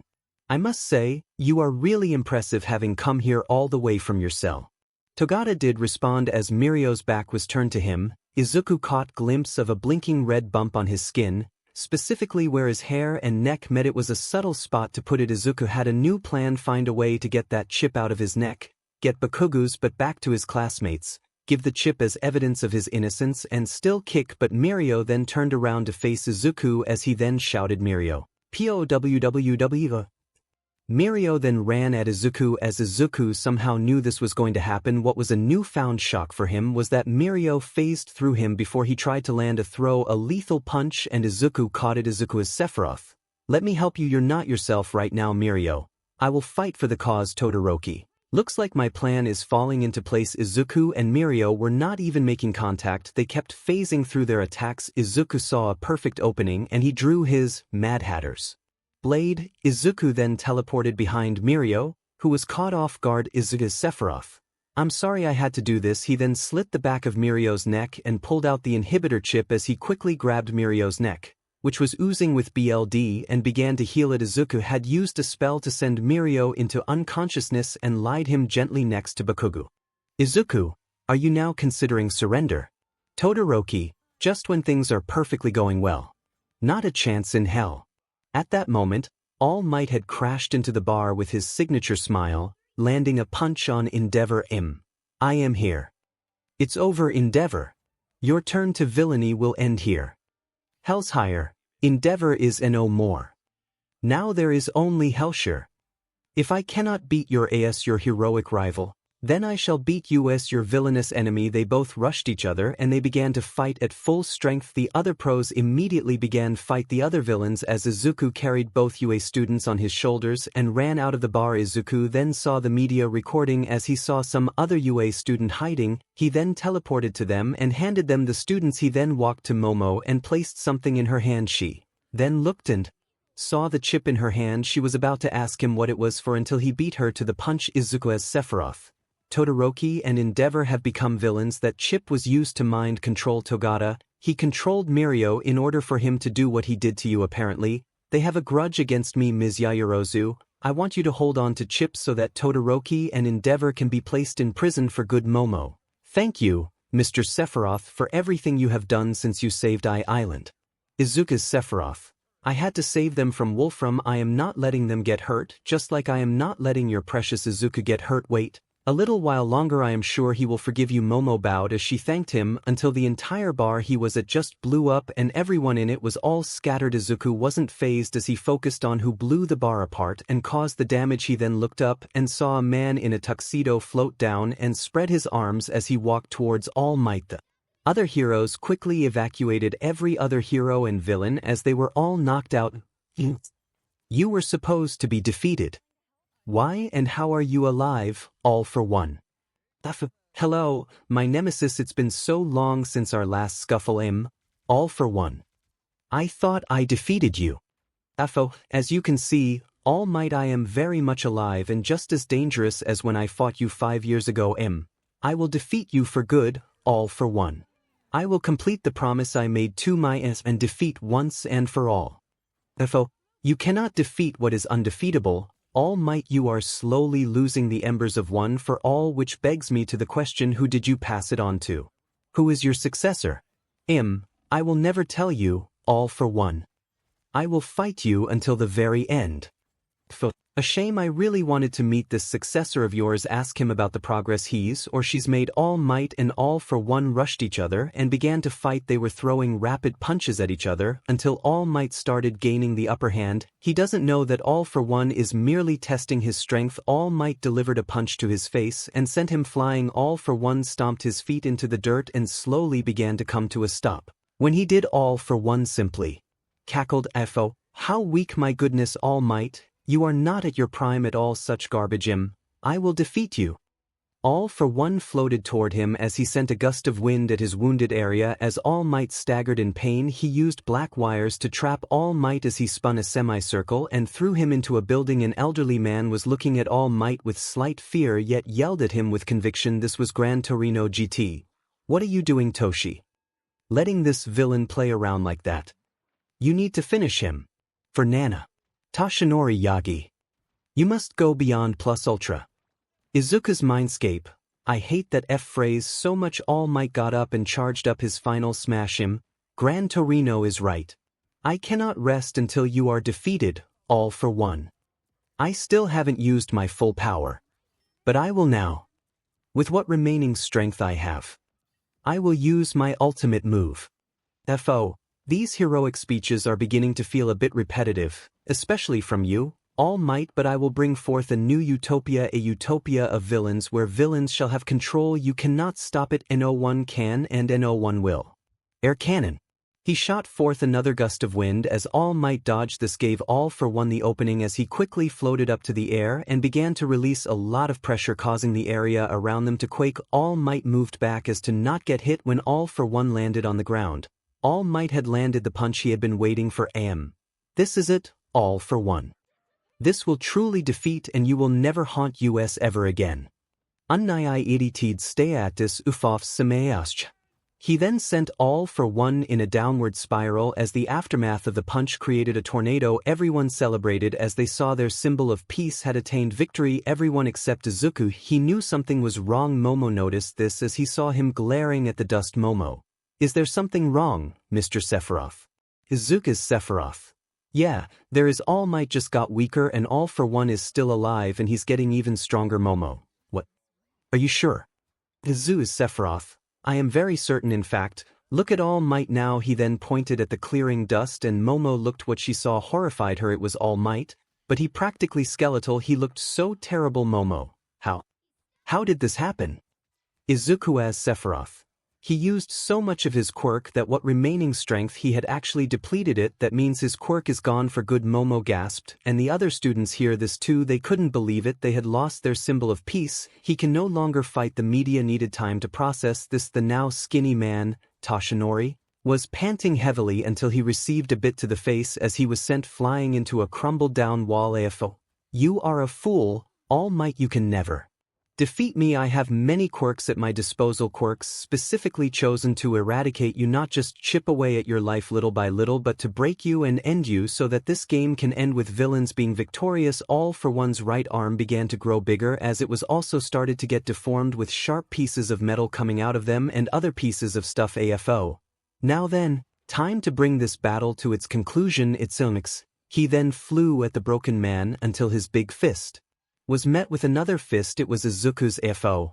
You must the legendary Sephiroth. I have heard stories about you and your heroics, but, as I told All Might, I cannot be defeated. Izuku then moved his fist out of the way and roundhouse kicked All for one's ribcage and sent him rolling into the dirt. Izuku, tuxedos are terrible to fight and you might want to reconsider your fighting style. AFO. You have an interesting quirk, maybe I shall take it for myself. Izuku's Sephiroth. By all means, go ahead. But I'm warning you, I'll kill you just like how I killed 𝗲𝗲𝗏. AFO.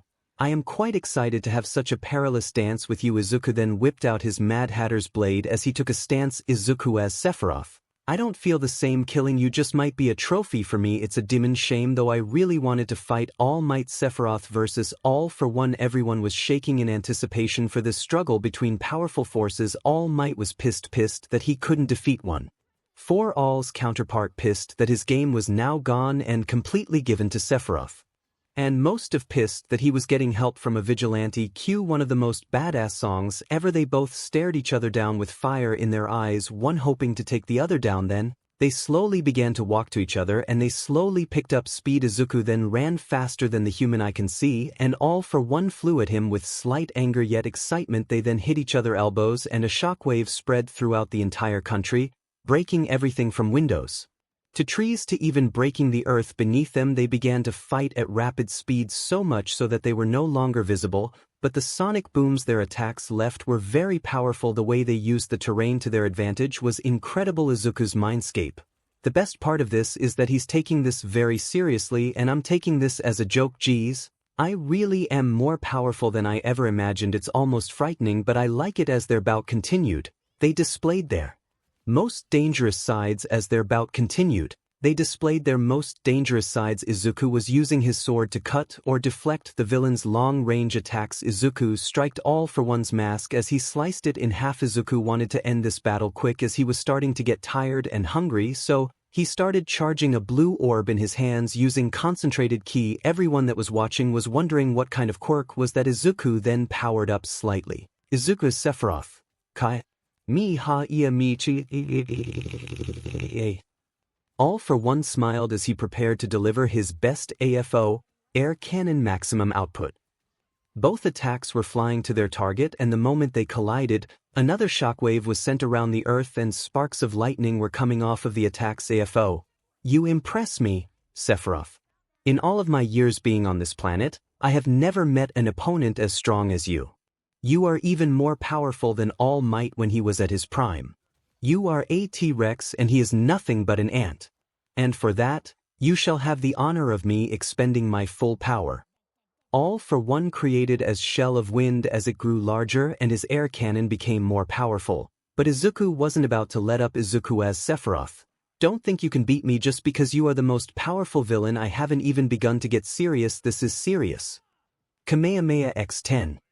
The blue beam Izuku shot out of his hands became larger and it turned red and easily overpowered 𝗲𝗏𝗏's air cannon maximum output. 𝗲𝗏 was flying through the air, eyes closed due to pain, and when he opened them he saw only the tip of sword. Izuku then pierced his weapon into 𝗲𝗏's midsection. 𝗲𝗏 was in fear, for the first time ever, but then he realized nothing happened until he saw that his enemy and the weapon was starting to fade. 𝗲𝗏 began to slam his hands on the ground. He had been made an utter fool of by someone who probably he had never fought before until now. Where are you, Sephiroth? I will make your death as slow and as painful as possible. I have been on this goddamn planet for hundreds of years since quirks began to form. I am invincible. My dream of this world being overrun by villains will commence and there will be appealing destruction everywhere.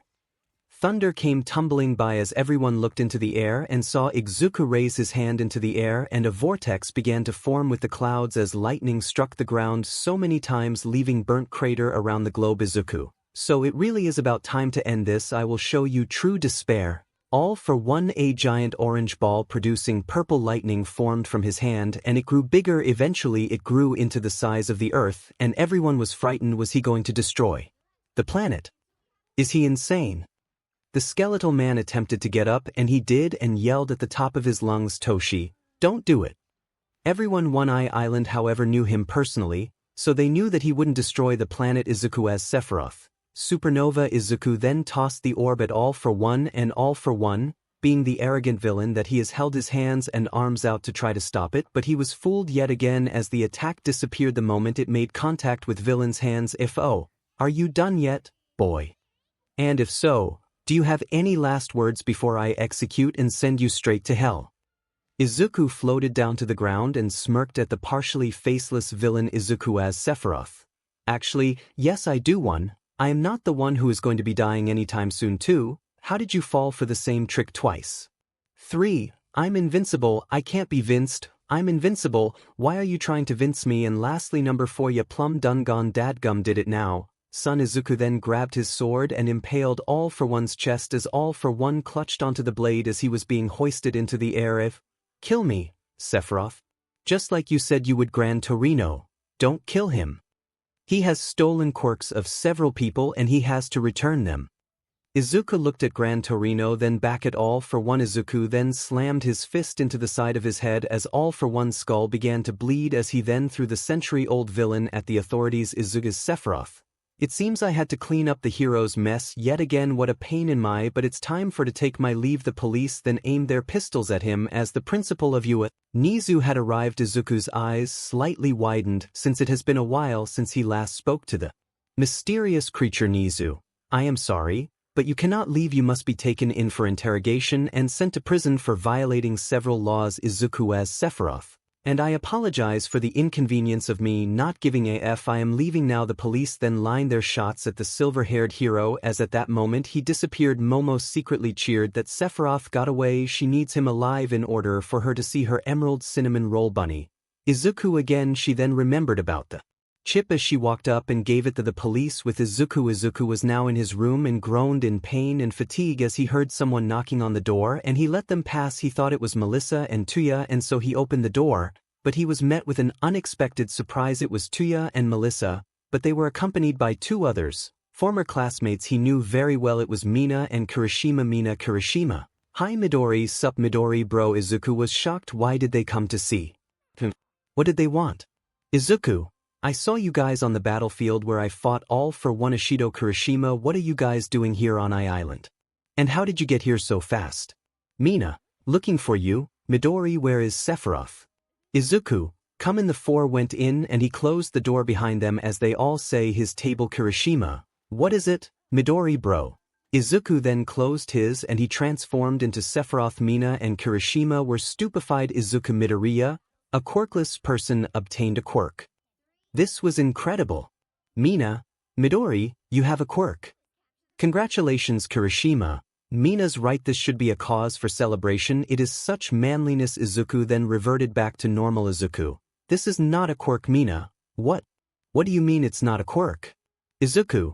The day I ran away from UA was the day I unlocked this power. I was in the forest, cold, hungry, thirsty and tired. I collapsed from the lack of those things. I was slowly beginning to die.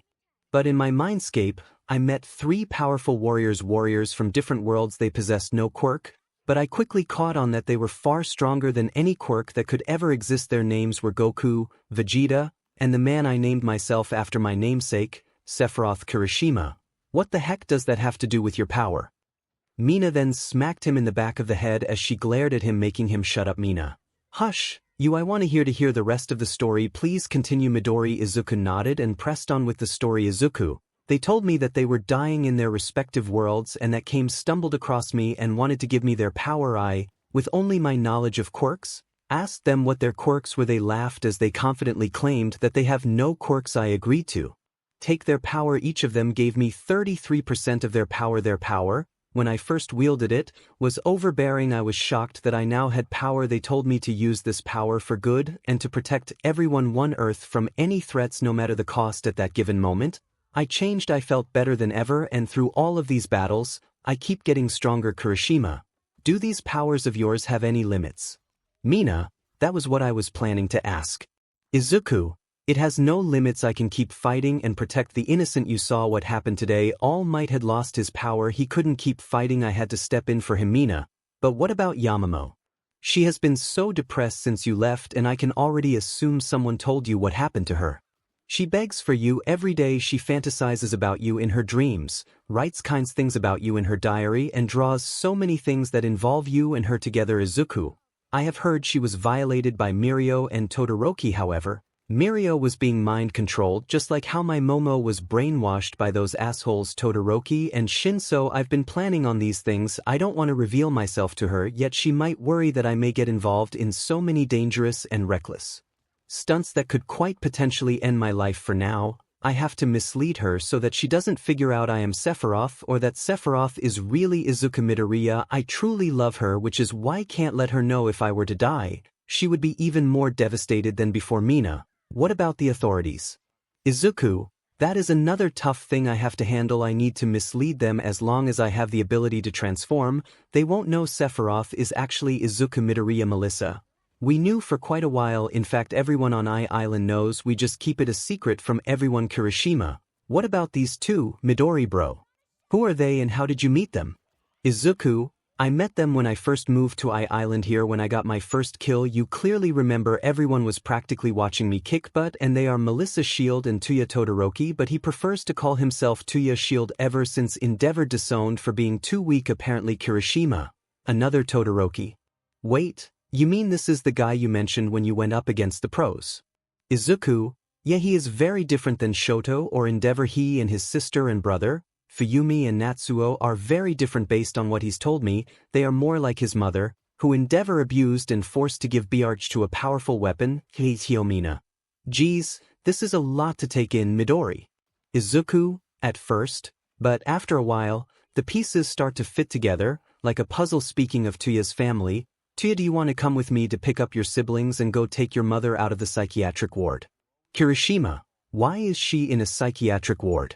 𝗬𝗏, she couldn't handle being abused by my father. When she saw Shoto, she saw the darker side to him. Instead, in fear, she threw boiling hot water on his left side, causing that scar that everyone knows. Endeavor, no, NG, didn't even hesitate to send her away. He disowned me soon after, but yeah, it would be nice to see her again. She can finally meet Melissa. She might have to deal with the burden of having been cruelly told by everyone that she was the reason they are even here. Izuku, I won't let that happen. 𝗬𝗏, she did nothing wrong. She was forced, and she is emotionally broken. She needs as much support as possible. Mina and Kirishima were mildly surprised, yet smiled. Their technically still quirkless friend is such a true hero. Mina, we'll try to keep your secret as safe as possible. Midori. Kirishima, definitely we have to keep the bro code intact. It's the manly thing to do. Kirishima stood up and held his fist out as Izuku bumped his fist with Kirishima's. Mina, we have to go soon. Midori, by the way, when do you want to reveal yourself to 𝗵𝗲𝗻𝗲?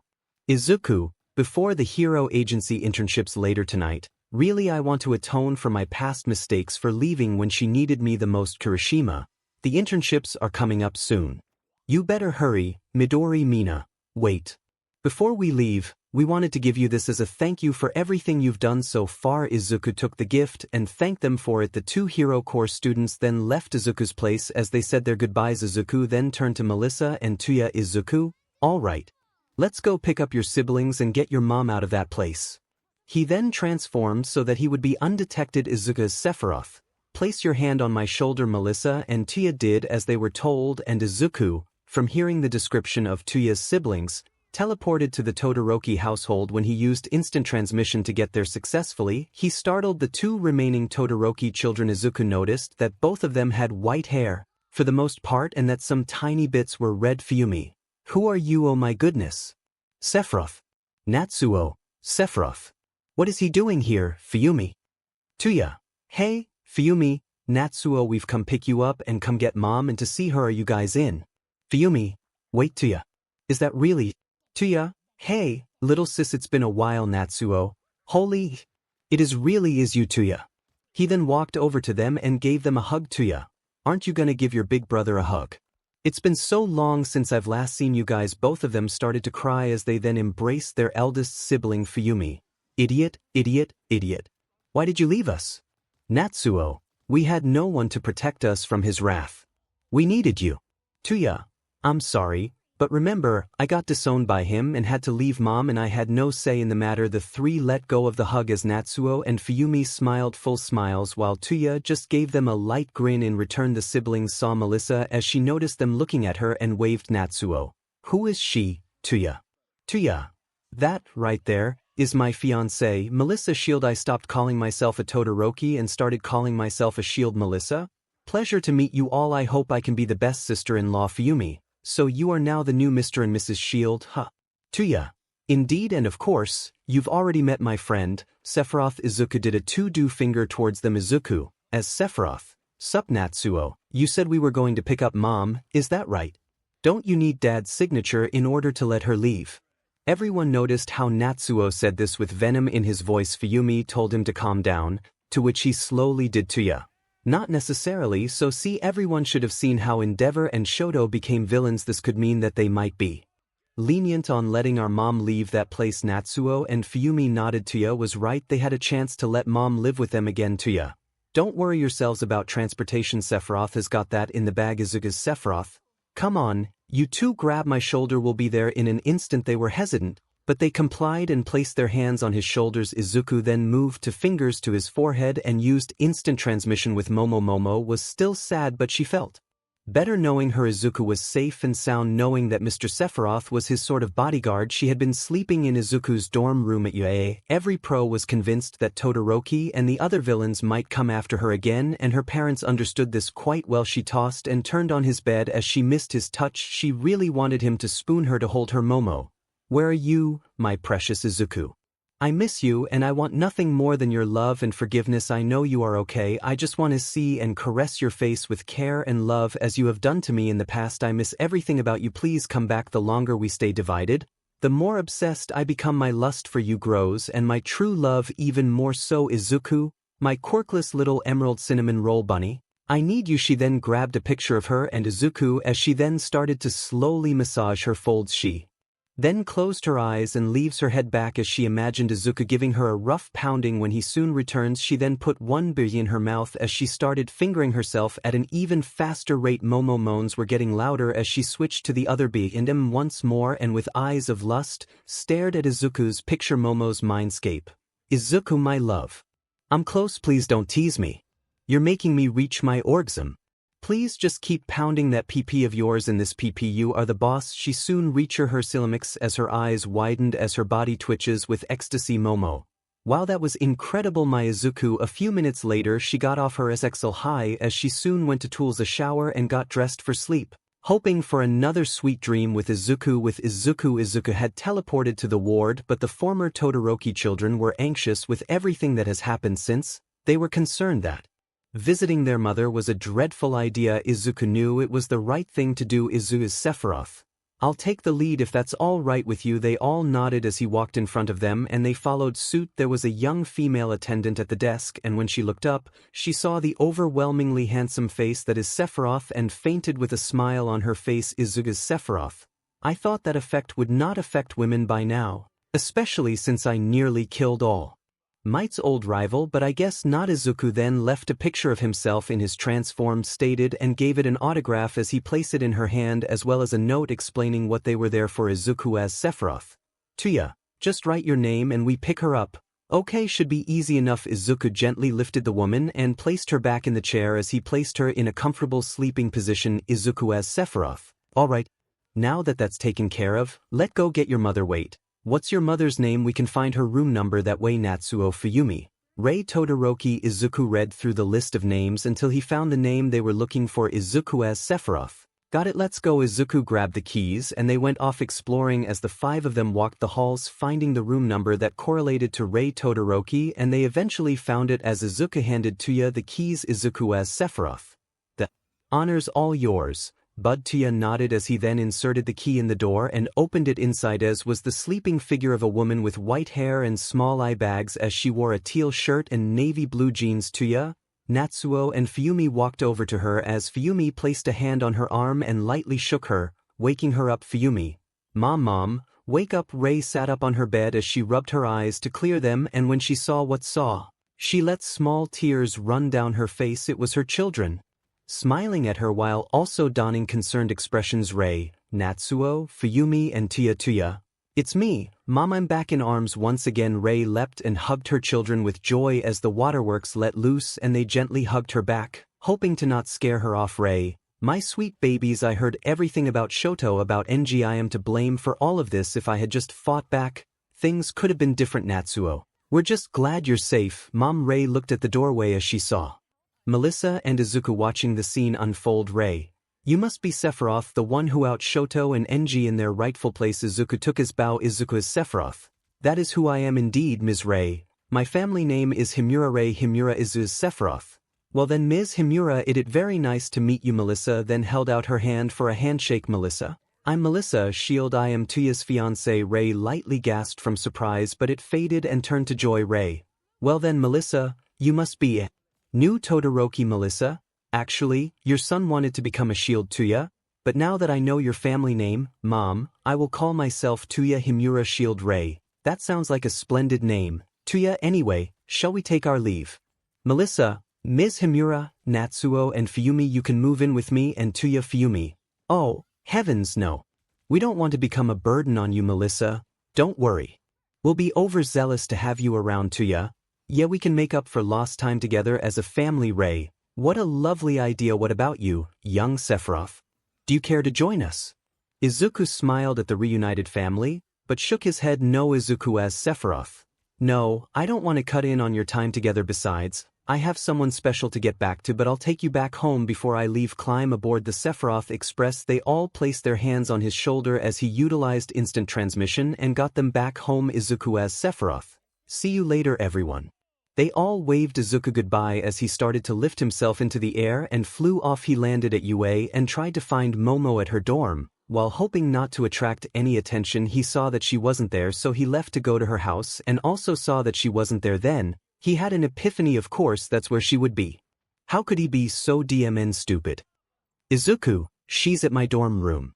He then flew to his dorm room and grabbed the key and opened the door slowly, and there she was in Izuku's black t-shirt and boxers was Momo, who was hugging a pillow a tad bit too tightly. Izuku lightly smiled as he walked over to her and gently lifted her in his arms. Her reaction was to snuggle even closer, and Izuku chuckled. Momo.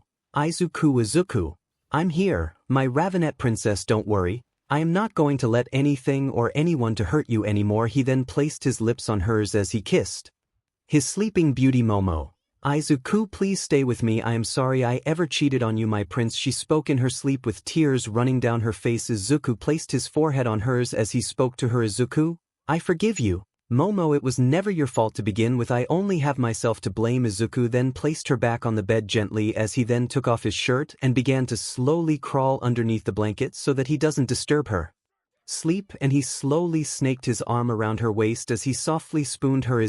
Good night, my princess. Will talk in the morning when you finally see my face after so long. Izuku then kissed her shoulder as he closed his eyes and dozed off. Izuku loved this. He loved the embrace. He held his lover in, but he knew that a hero's job is never done, that the crimes that were being committed would never cease to stop. Izuku was still hugging Momo, whose face was in his chest snuggled up warmly and smiling. Izuku loved knowing that he is the one who makes her smile. Izuku, to his chagrin, got up slowly and put on a new casual outfit underneath his hero costume. He folded his other outfit and he went to write a note on his old desk. Once finished, he placed the note in an envelope and placed it on top of the pile. He then walked to Momo, who was sleeping and drooling a little. He chuckled as he moved some rogue strands of her away from her face as he kissed her lips again and whispered, "Izuku, I'll come back again." "Momo, don't worry." Izuku transformed back into Sephiroth. He walked to the window silently and opened it. His face was met with the cool breeze. He looked back to see the figure of the sleeping Momo,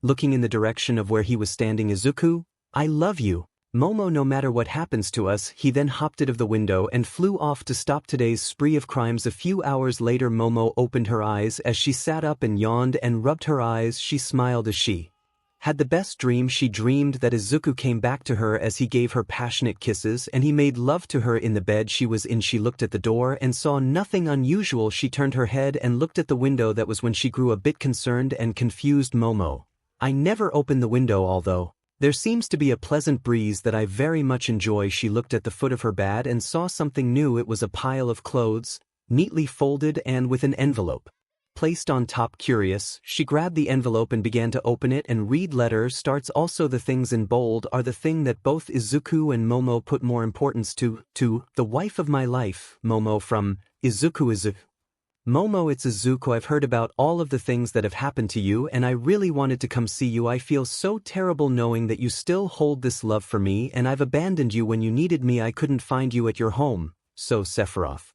helped me sneak into you. Because of security measures I went to check your dorm, but you weren't there. Then I remembered you created a copy of the key to my dorm room and there you were, still as appealing as the day we first met. To me, you are appealing now and forevermore. I couldn't help but crawl into bed and embrace you, my Ravenette princess. I missed your love most of all. Momo, I heard you mumbling in your sleep. You were calling out to me, asking me to forgive you for cheating on me. You called yourself things that I couldn't bear to hear anymore. You're not, Momo, you are none of those things. You are my princess, and holding you in my arms and kissing your lips for an entire night made me feel alive. I wish we could do more, but I have to go. I actually helped Sephiroth detect crime throughout the world in our base on Island. I became a hero in my own right. Sweetheart, become a hero. My Momo, I'll support you all the ways, even from afar, with love, care, and endless devotion. Izuku P.S. You are absolutely adorable when you sleep, and you can call me anytime using the number on the back. Letter ends. When she finished, she laid on the bed as she kicked her feet in the air, smiling with tears in her eyes, all while hugging the note. Momo,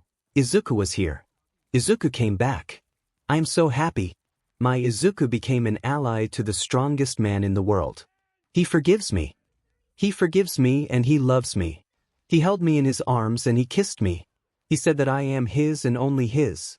She was squealing as she happily got off the bed and skipped into the bathroom. When she finished, she was already in her uniform and grabbed her necessities and left for class with the note in her hand. She got there earlier than everybody else, and that the next two people to come were the very people who helped them bond and become soulmates. Momo, Mina, Kirishima. They saw her give them a wave and they waved back and they walked to her. They knew about Izuku's secret, so they had to pretend to be surprised by this. Kirishima, hey, Yaoyorozu. You look very happy. Mina, yeah, Yamamoto. Do you something to show us?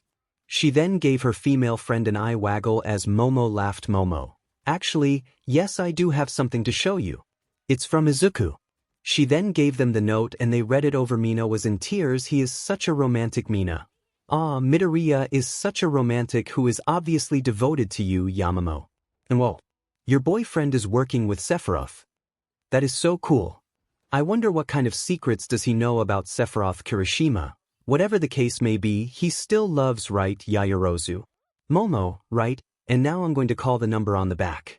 Oh, I hope he answers my call. She then grabbed her phone and dialed in the number that was in the letter. They waited for a while until she heard a familiar voice. Izuku, hello. Momo, hi, sweetie. Izuku, hello, my Ravenette princess. Did you sleep well last night? Momo, I did. Now that I know that it wasn't the blanket that kept me warm. Why didn't you call me earlier though? Izuku, Sephiroth said that authorities might try and track him down and they might do it by any means necessary. I'm sorry I startled you when I went missing. Momo, don't worry, baby. I understand. But, please be careful. Izuku, Sephiroth may seem cruel and heartless and he went up against villains but he's actually a real softie who just wants company. Momo, I'm happy that I can hear your voice again. My love, I miss you, my darling husband, Izuku, and I miss you too, my appealing, adorable, intelligent wife. Momo, I am glad that my voice makes you happy. I bet you'll be even happier when you see my face again. Momo's face beamed up as she grinned from ear to ear. This got a smirk from Kirishima and Mina as the bumped fists as they heard the lovebirds. Momo, of course. I would love to see you again soon. Zuzu, when can I see you again? When Momo couldn't contain her excitement for much longer. She really wanted to see him again and kiss him. Izuku chuckled at this. Izuku, don't worry, sweetheart, let's just say you'll never see it coming. Momo was about to reply back until Mina and Kirishima warned her that they see Aizawa and some other students headed their way. Momo dejectedly pouted while making a sad noise and Izuku heard this and questioned it. Izuku, what's wrong, my Ravenet princess? Momo, class is about to start for the day and I won't be able to call you again until later. Izuku, like I said, don't worry, we'll be able to contact each other soon. Get ready. Momo, I am going to show you just how much I have changed. Momo, I can't wait. Aizu, hope to see you soon. See you later, Izuku. I love you, Izuku. See you later, Momo. And I love you too. Momo had a blush on her face as Mina hugged her and Kirishima congratulated Izuku, then hung up the phone as he transformed back into Sephiroth. As he looked at the newspaper in his hands, the headline read New Number 1, Hawks or Sephiroth? Izuku as Sephiroth. This article is just offensive. How can you compare me to chicken wings? It's an unfair contest. The chicken are going to win. That is pure bogus. He heard the screeching of tires as he looked down and saw some villains in a high-tech car and were trying gun down some heroes in a red car, which belonged to Rock Lock. Izuku as Sephiroth, okie dokie. Time to give these guys a bad time. He then went down to business and went in the middle of the street in a flash. At that given moment, the criminals saw Sephiroth and tried to turn, but the car crashed right into him and the criminals flew out and Izuku caught them and chained them. He then saw kids looking with awe. Izuku as Sephiroth, obey traffic safety laws. Kids, you do not want to end up like them. Rocklock and the other heroes that were with him that he did not know or give a flying F about came out of the car. Rocklock immediately used his quirk on him. Izuku as Sephiroth, who are you? Rocklock, Sephiroth, you are under arrest. Izuku as Sephiroth, I know who I am. Who are you? Rocklock, I am Izuku as Sephiroth. I am just simply joking around. Idiot, I know who you are. If those giant but lock earrings were not that obvious and I had All Might's IQ when trying to capture me, I'd say something stupid like Rock the Block or PP Block or Doc Glock, but I know who you are. Rocklock, can I call you RL instead? Once again, the media were recording this and they couldn't but snicker at the name suggestions. Rocklock looked offended. You are offending a pro hero. Now stand down before we use force. Izuku, but you're already using the force. RL. Not the force. Izuku as Sephiroth. I said that. Listen up and listen good, smart ass. If you know what's good for you, my quirk is lockdown. I can immobilize any non-living object as long as it is within size parameters. Izuku as Sephiroth. Like size parameters within your size or what? Yes. Izuku as Sephiroth, and it's non-living. Do I have to repeat myself? Izuku as Sephiroth. No, I'm just making sure before I is to be but naked and kick your. But everyone was silent as they didn't know how to reply to that. What? Izuku then moved his arms and started taking off the upper part of his suit, something which women were mesmerized by the sight of, including Rocklock's wife back home, who was drooling at the wondrous muscles that the vigilante displayed. Luckily for her, she had a DV and recorded everything. Izuku's Sephiroth. I told you I am going to zoom myself bare before I whoop your. But he was taking off the gauntlets on his arms and he was about to unloosen his belt buckle, something all the women watching wanted until RL stopped using his quirk. Oh hell no. I am not fighting a naked vigilante. Izuku then put his shirt and cloak back on. His questions came to mind that he really wanted to ask Izuku's Sephiroth. Your wife was confused. What about her? Izuku as Sephiroth. Did you use your quirk on her as 𝗵𝗃𝗄𝗆? Did she do some sort of CC cosplay? If so, what about you? Did she call you her personal peanut butter cup? You, put peanut butter on that small PP of yours and she gave that sucky RBB ducky. Hey. I'm sorry, these are questions that came out of the top of my head. I need answers. Everyone watching now really wanted to know. Now that Sephiroth had asked these questions, the news made it official. Their headline was going to be Rocklock, hero or super freaky. Arl. Those are personal questions that I will never give to the likes of you, Izuku as Sephiroth. You see, that is where you are wrong. I have many abilities. I may not have a quirk, but I have many abilities that not even the strongest of quirks can fathom. One of them is to read minds, and I have just read yours, buddy boy, and I have got to say this. Your mind is a nasty place. How do you even function as a hero, let alone a dad? Everyone clasped their hands on their mouths as they were witnessing the beat-down of the century back in UA. However, Kaminari had this to say. Kaminari, someone call recovery girl. He is going to have to heal from that burns Sephiroth gave him. Even the criminals cringed in pain from those hits. Criminal 1. Now I see why they call Sephiroth a dangerous hero. Criminal 2. He will end your life with actions, but he demolish your existence with words. Criminal 3. Ever heard the saying, your bark is bigger than your bite? Well, not for Sephiroth. His bite and his bark are universal. Criminal 1. Remember when he verbally wrecked All Might? Criminal 3. Dude, he was merciless.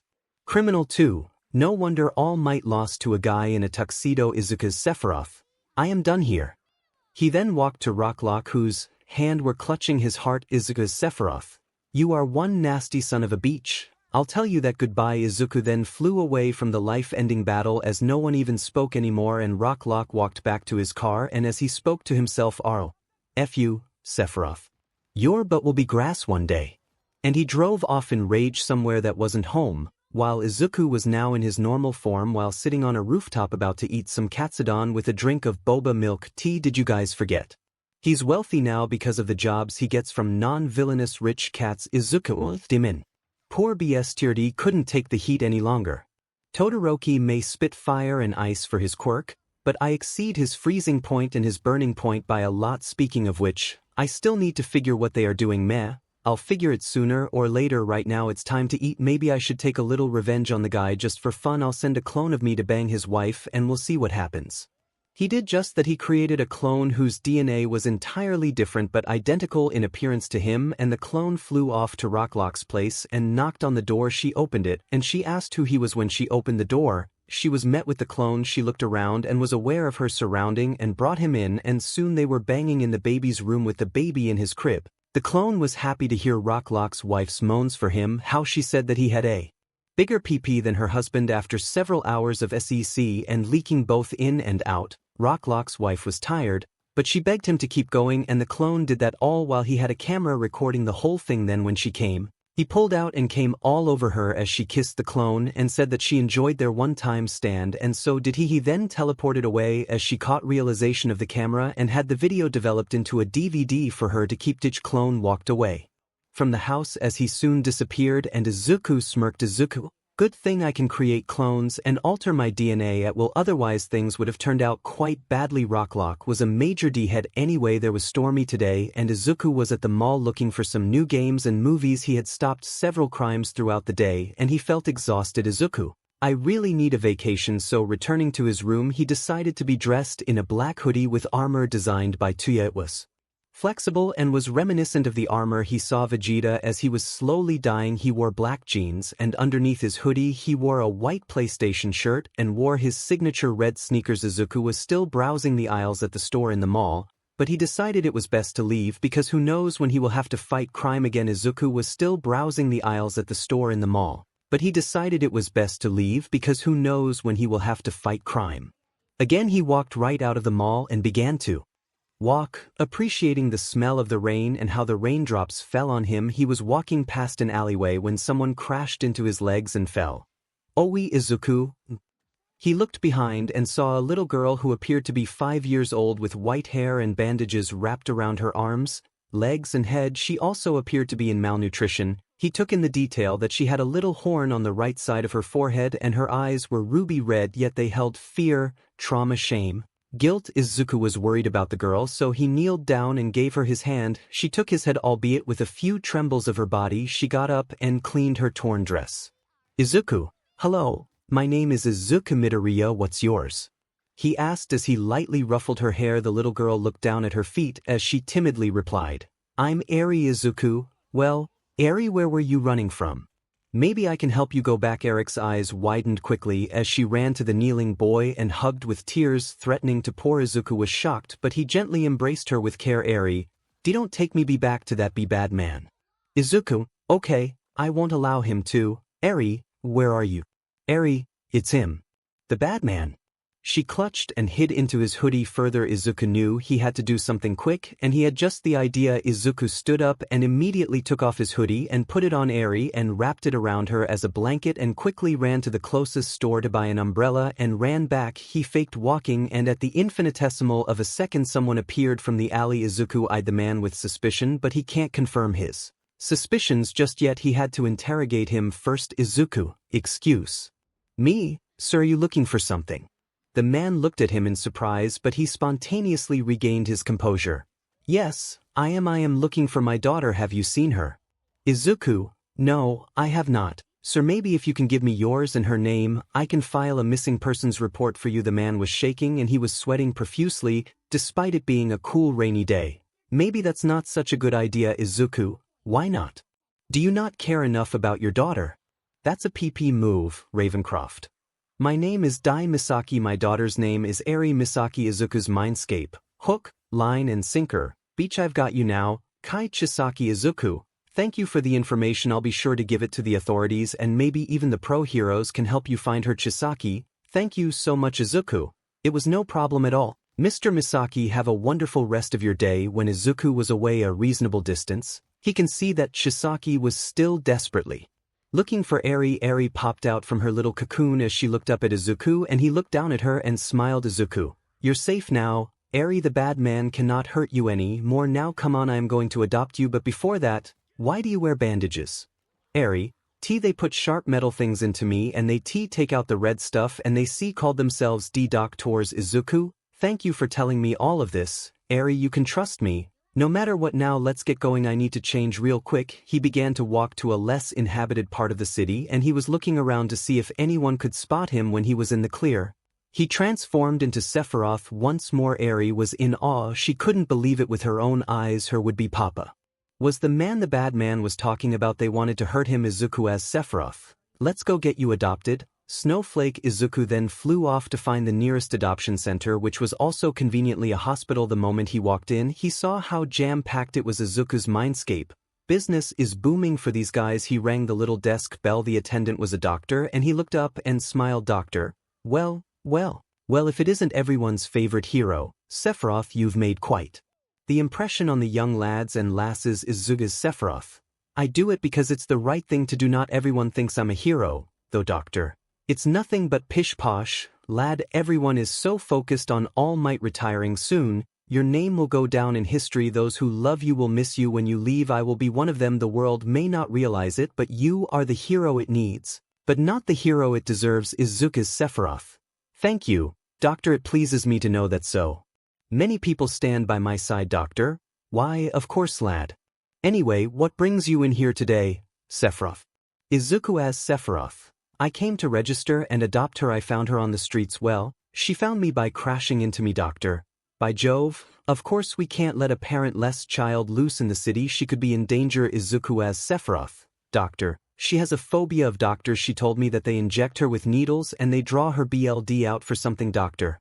I say, that is most dreadful. I hope she will feel better soon. Let me take out the adoption and registration papers so we can handle business faster." Izuku then received the paperwork as he placed the 5-year-old on his lap as she slowly began to doze off. A couple of minutes later, and Izuku work was complete. With Eri in one hand and the papers in the other, he handed them over to the doctor. "Doctor, congratulations, Sephiroth, you are now officially a father to Eri Midoriya, and Ms. Momo Yaoyorozu is now her mother." "Izuku's Sephiroth, thank you. We'll see you around, doctor. Come again soon." Izuku then hoisted Eri onto his back as he began levitating off the concrete. "Izuku, Eri, let me show you something amazing." He then flew off into the sky and Eri closed her eyes. Izuku saw this and chucked "Izuku's Sephiroth, open your eyes." 𝗧𝗵𝗲 was hesitant, but she complied, and what she saw made her feel something. Her face wanted to do something, but she didn't know what. Her lips curved as she let out a full smile. Izuku saw this and was happy because she deserved to be 𝗧𝗧𝗍. Hold me, Papa. Hold me. I want to be like those flying things in the sky. Izuku as Sephiroth. So you want to be an airplane, huh?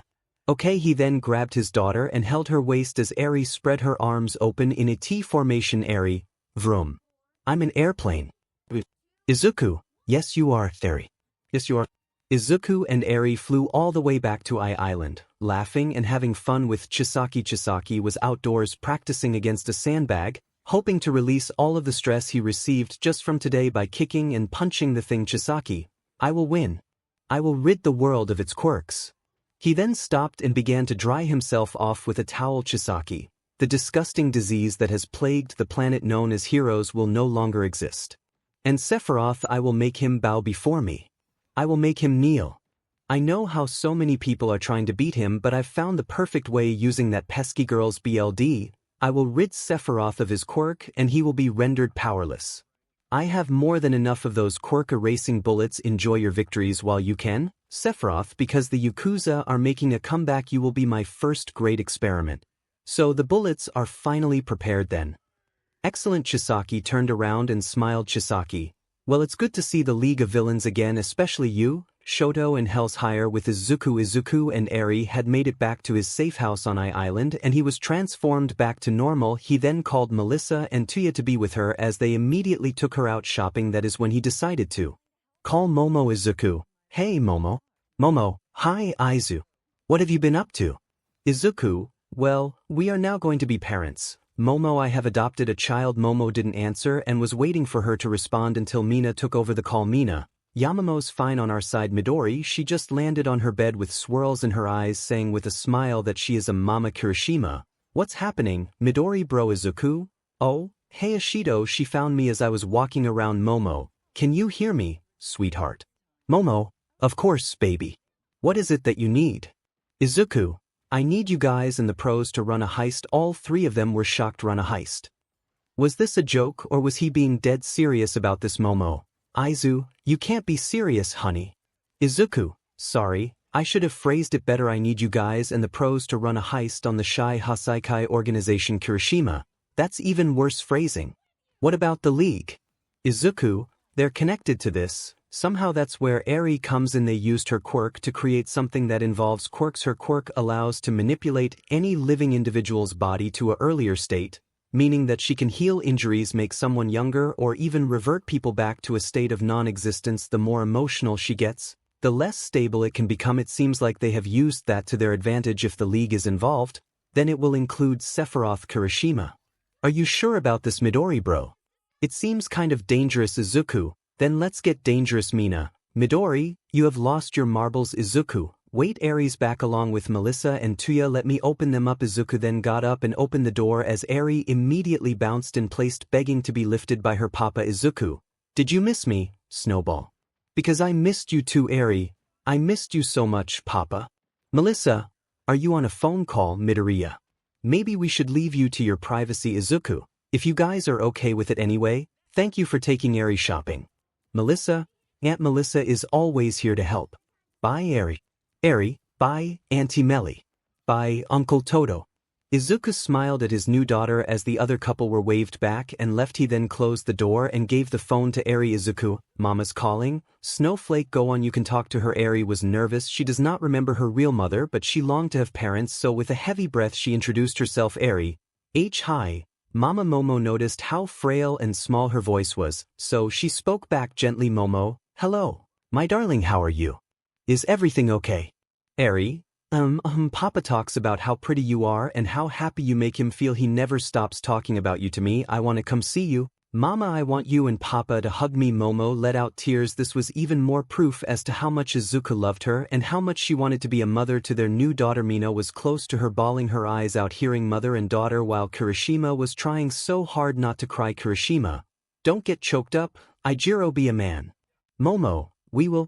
𝗧𝗧𝗍𝗍, don't be scared. Papa will always be there for the both of us. 𝗧𝗧𝗍𝗍, I love you. Mama. Momo, I love you too. 𝗧𝗧𝗍𝗍, you must have had a busy day. You should go sleep. 𝗧𝗧𝗍𝗍, yawned 𝗧𝗧𝗍, I will. Mama. Momo, 𝗧𝗧𝗍𝗍, Can you pass the phone to your daddy? I want to speak to him. Eri then moved the phone back to Izuku as she climbed up into him using his shirt as support and snuggled in. Eri, good night, Papa. Izuku, good night, Snowball. What is it, Momo? Momo, we will discuss this tomorrow in the morning. Can you bring her to the cultural festival? It can be our special reunion. Izuku, I look forward to that very much. My Ravenet princess, now you should go get some rest yourself and don't forget, I am always with you, Momo. I love you, Izuku Midoriya. With all my body, mind and soul. Izuku, I love you with all of my body, mind and soul, Momo Yaoyorozu, or should I say Momo Midoriya? Momo, T. Good night, my loving husband. Izuku, good night, my fair and radiant maiden. Izuku then hung up the phone as he walked over to his bed and placed her gently on it and covered her with a blue blanket with snowflakes. He himself covered himself with his plain gray blanket and went to sleep with Momo. Mina. He is a romantic. It's so appealing. You are so lucky, Yamamo. She then looked on the bed to see Momo sleeping peacefully under her blankets with a smile on her face. Mina and Kirishima high-fived as they left the room. Mina. Those three were so sweet to each other. I want to see it in person. Kirishima, Midori bro is a chat of a man. They then walked to their respective dorm rooms. Little did they know, someone overheard their conversation. A certain Pomeranian with anger issues. Izuku was getting ready for the raid today. It took a while, but now he is ready for the main event. He looked at his daughter, who was eating applesauce. Izuku, Eri, I need you to go to your Auntie Melly and Uncle Toto. Eri, where are you going, Papa? Izuku, I am going to fight the bad man who hurt you. Eri, Papa, no. What if the bad people try to hurt you? I don't want Papa hurt. Eri then ran to his breathed leg and held on to it. Izuku ruffled her hair as a sign to calm down. Izuku, Eri, calm down, Snowflake. Eri, of course, was worried. She hugged her papa's leg as she shook her head no, pleading for him to not go. Izuku, I'll be fine. Eri, trust me, I will fight for you and your mother to the very end. Eri didn't want to lose her papa, but she slowly nodded as he lifted her up in his arms and took her to Melissa and Tuya. Before Izuku left, Eri had a question for him. Eri, Papa, how are babies made? Tuya and Melissa blushed heavily as Izuku smirked. Izuku, let your Aunt Melissa and Uncle Tuya answer that. Izuku then flew off to the scene of the raid. Eri, Auntie Melly, how are babies made? Melissa, Eri, babies are made when a mama and papa love each other very much and they Tuya. To put it simply for you, Eri, let's just say a papa puts his kunai in a mama's ninja star at UA. The pros and their agencies were getting ready for the raid on the Shai Hasaikai. Momo, Mina and Kirishima were all too ready to go and fight until they heard Bakugu's voice call out to them. Bakugu, Oi. Ponytail, shitty hair, raccoon eyes. Get over here. They all looked at each other with puzzlement and they walked up to the explosive nuclear mad dog Kirishima. What's up, Bakugu? Bakugu, I know that the DMN nerd is alive and he is working for that silver-haired F. I also know that you three have been having private conversations with Deku. All three of them looked at him in shock. How did he know all of this? Unless he Mina, you eavesdropped on us, you pervert.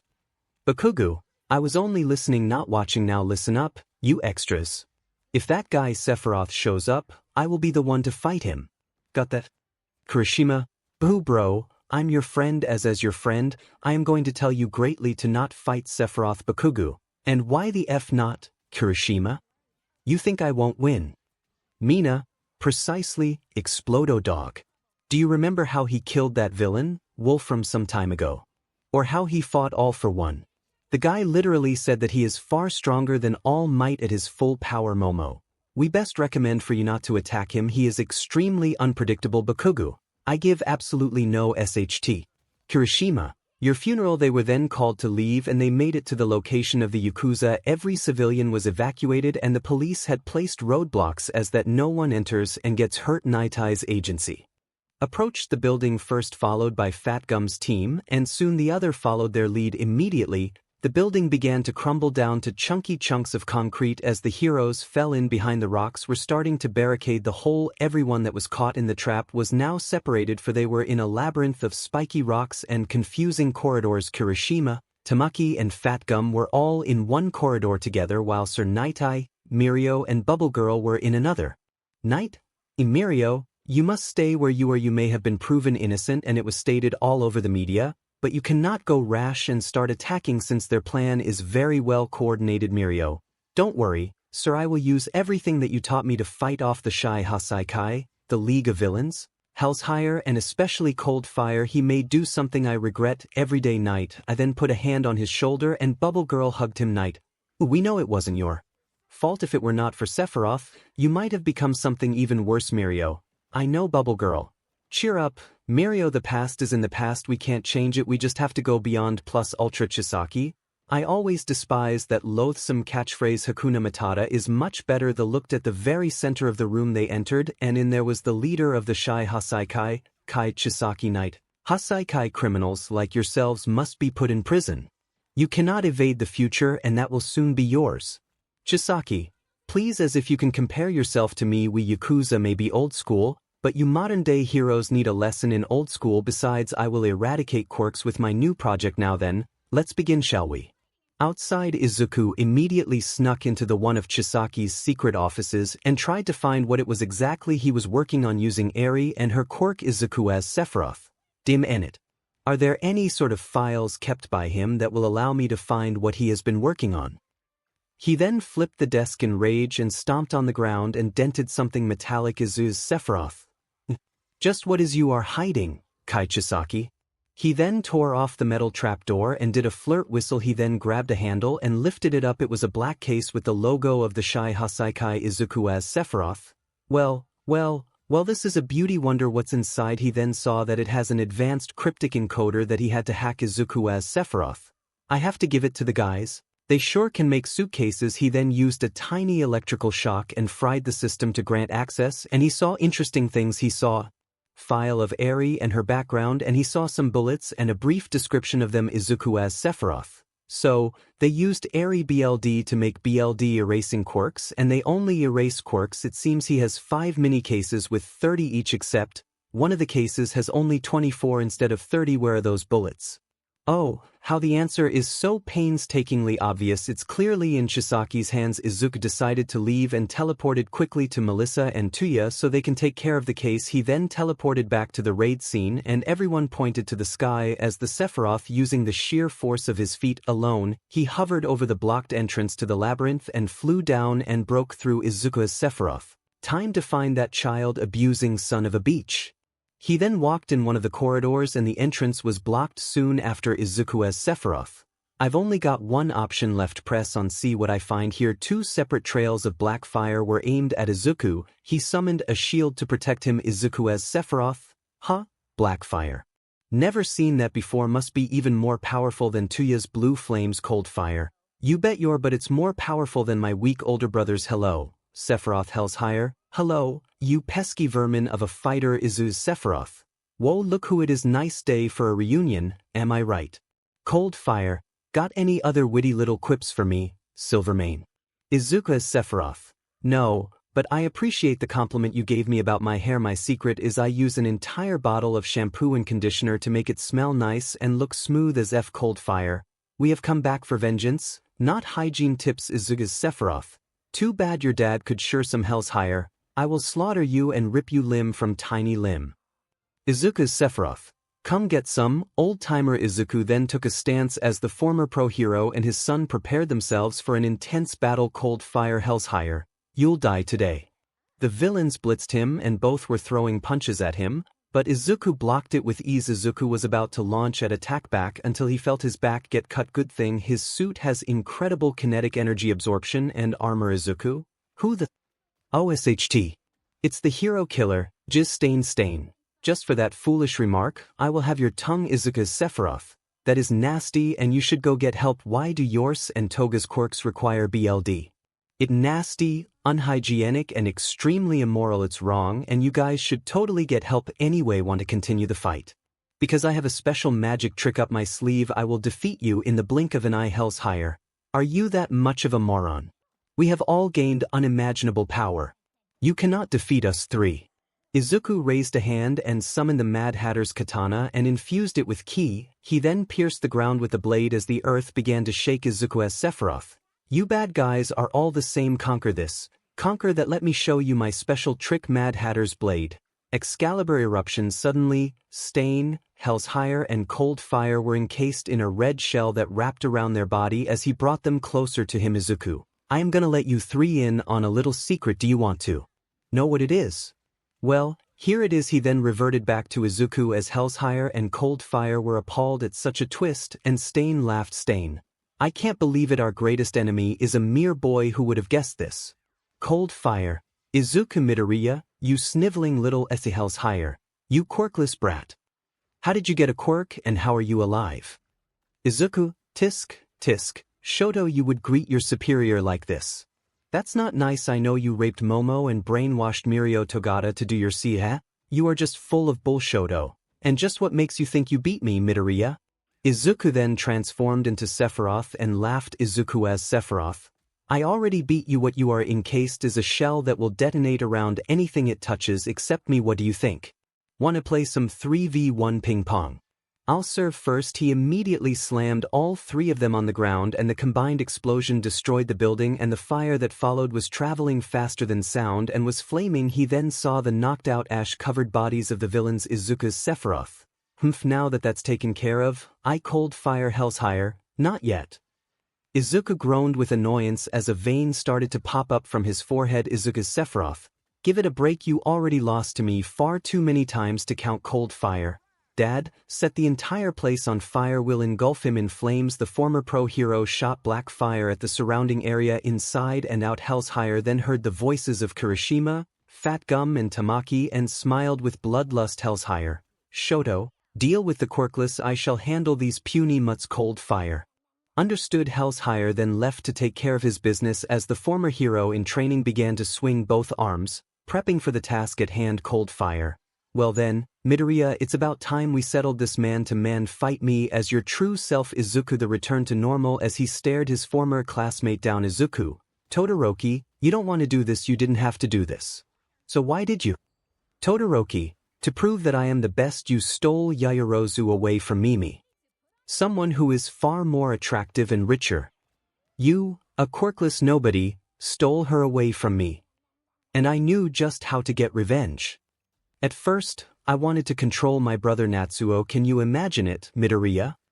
The two sons of the Todoroki family, having sex with your girlfriend. The tears of pain and guilt welling up in her eyes and her wanting to cry out your name for forgiveness. If she were to ever say your name with love in our presence, we will punish her by forcing oxytocin into her body in order for her to yell me and my brother's name. I can see her using that mouth of hers to 𝗧𝗑 me off while Natsuo pounds her pee in the back, making her that fact that I would have loved for her give birth to me and my brother's children. It would have been marvelous. They can be perfect weapons. It is such an appealing sight indeed. After all, I did eventually force her into I lick my lips just imagining such things. If we can't be heroes together, then we should be villains together. Ha! But why stop there? I knew I had potential to become one of the most infamous villains in history. Izuku clenched his fist in fury as he gritted his teeth. He has had it. Momo was not some sort of sex object for him and his family. She was a woman, and not just any woman. Momo is his wife, and he'll damned if he had to listen to Todoroki's mental idea of a 3 with her. Izuku, you're demented. She didn't deserve that. Any of it. If you wanted to get to her, you should have killed me when you had the chance.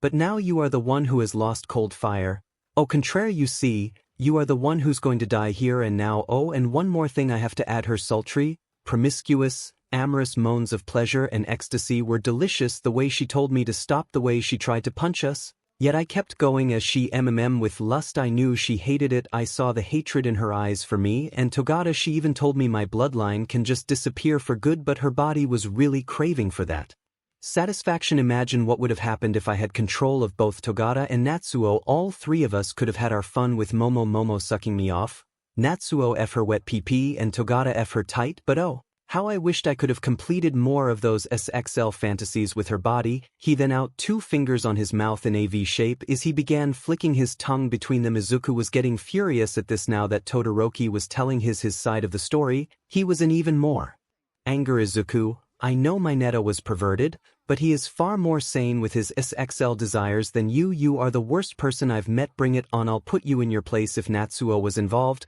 I would have killed him without hesitation. Good thing they are not like you. 𝗂𝗫𝗄𝗃, they will unleash their dark side, Midoriya Fuyumi, Natsuo. My mother they will all come over to the side of villainy even if we have to do by force. Father is right, however.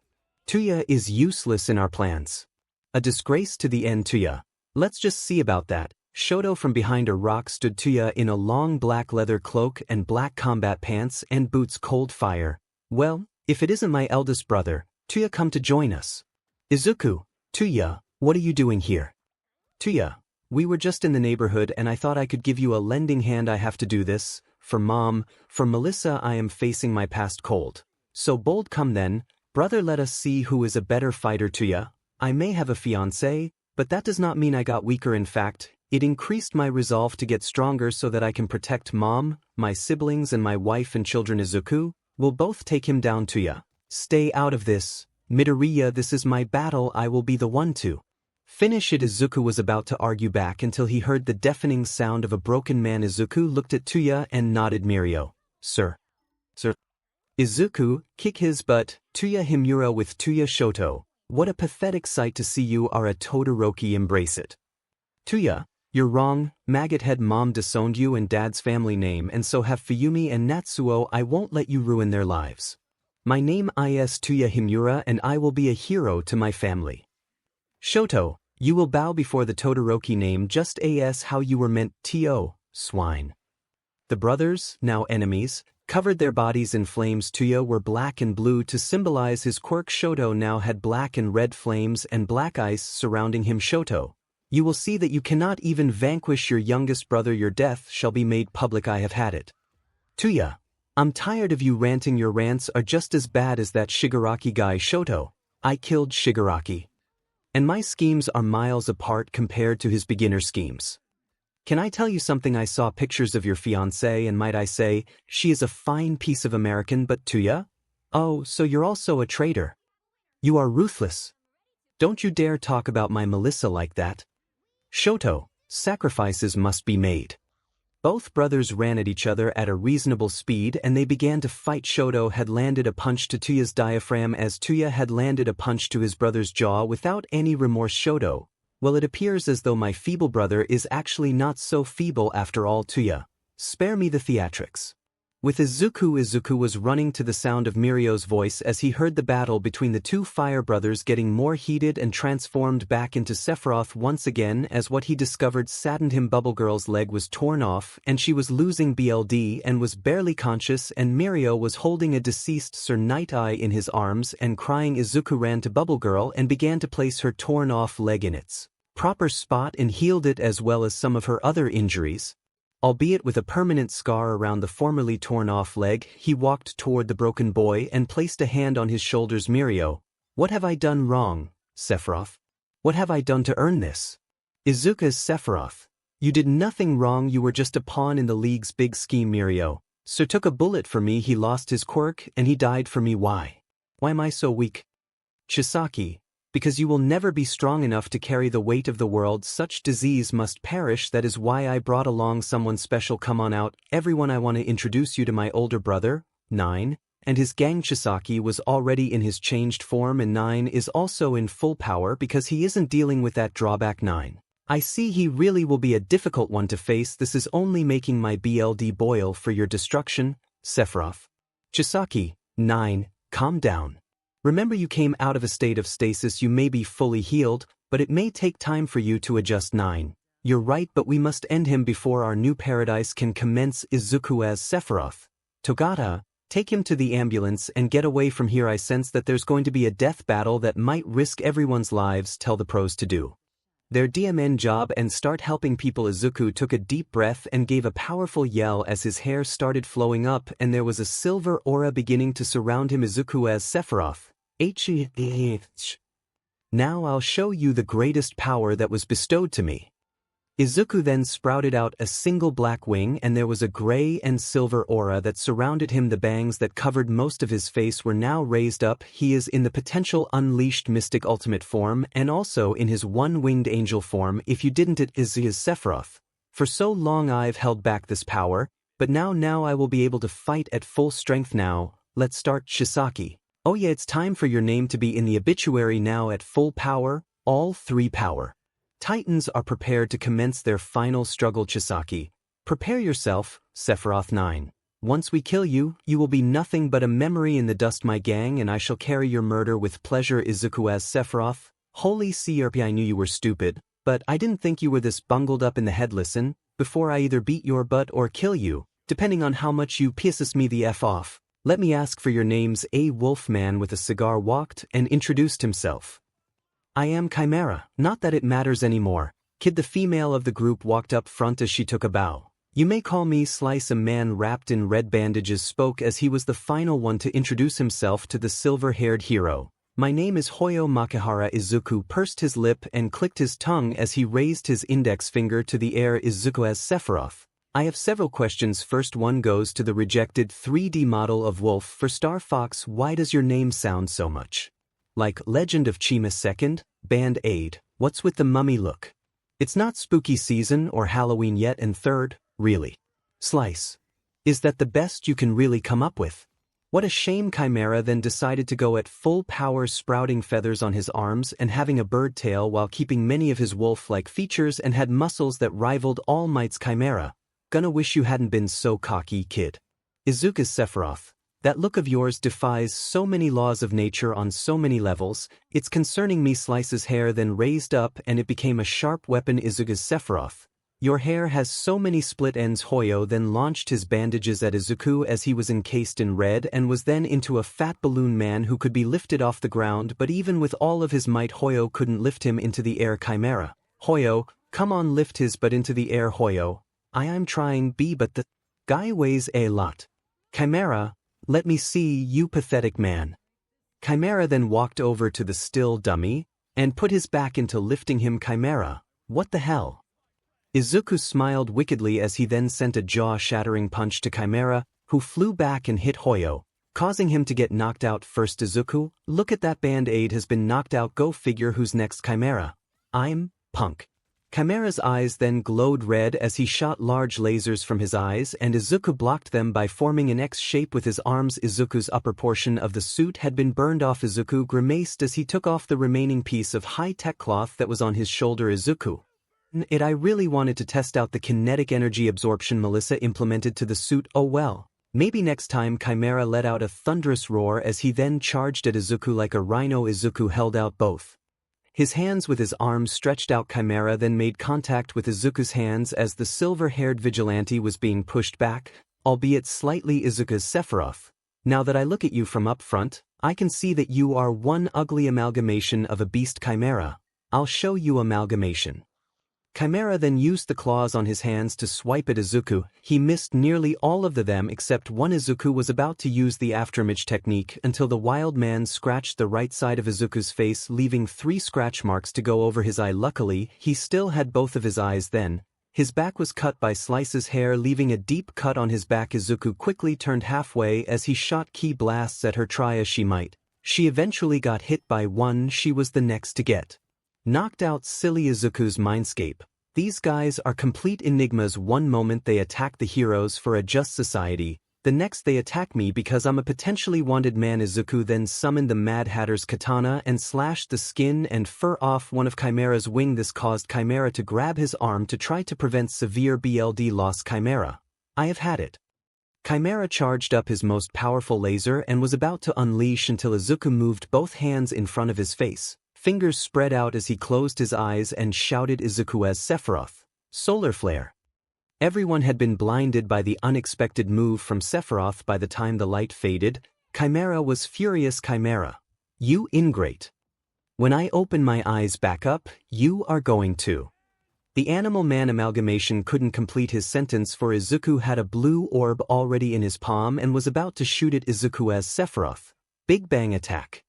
The orb shot out as fast as the moment he had finished saying the attack name. 𝗵𝗃𝗃 shot out the lasers and both attacks were having a clash, but 𝗵𝗃𝗃's lasers were overpowered by Izuku's blue move and was sent flying out of the labyrinth and crashed into a building outside. Izuku. Look at that, I guess he got blue-balled. 𝗧𝗪𝗧𝗏, you witty little prankster, got anything else to add on to your death wish? 9. Or we can just finish you off right here, right now. Izuku Sephiroth. Be my guest, we will take this outside, it's getting a bit claustrophobic in here. 9.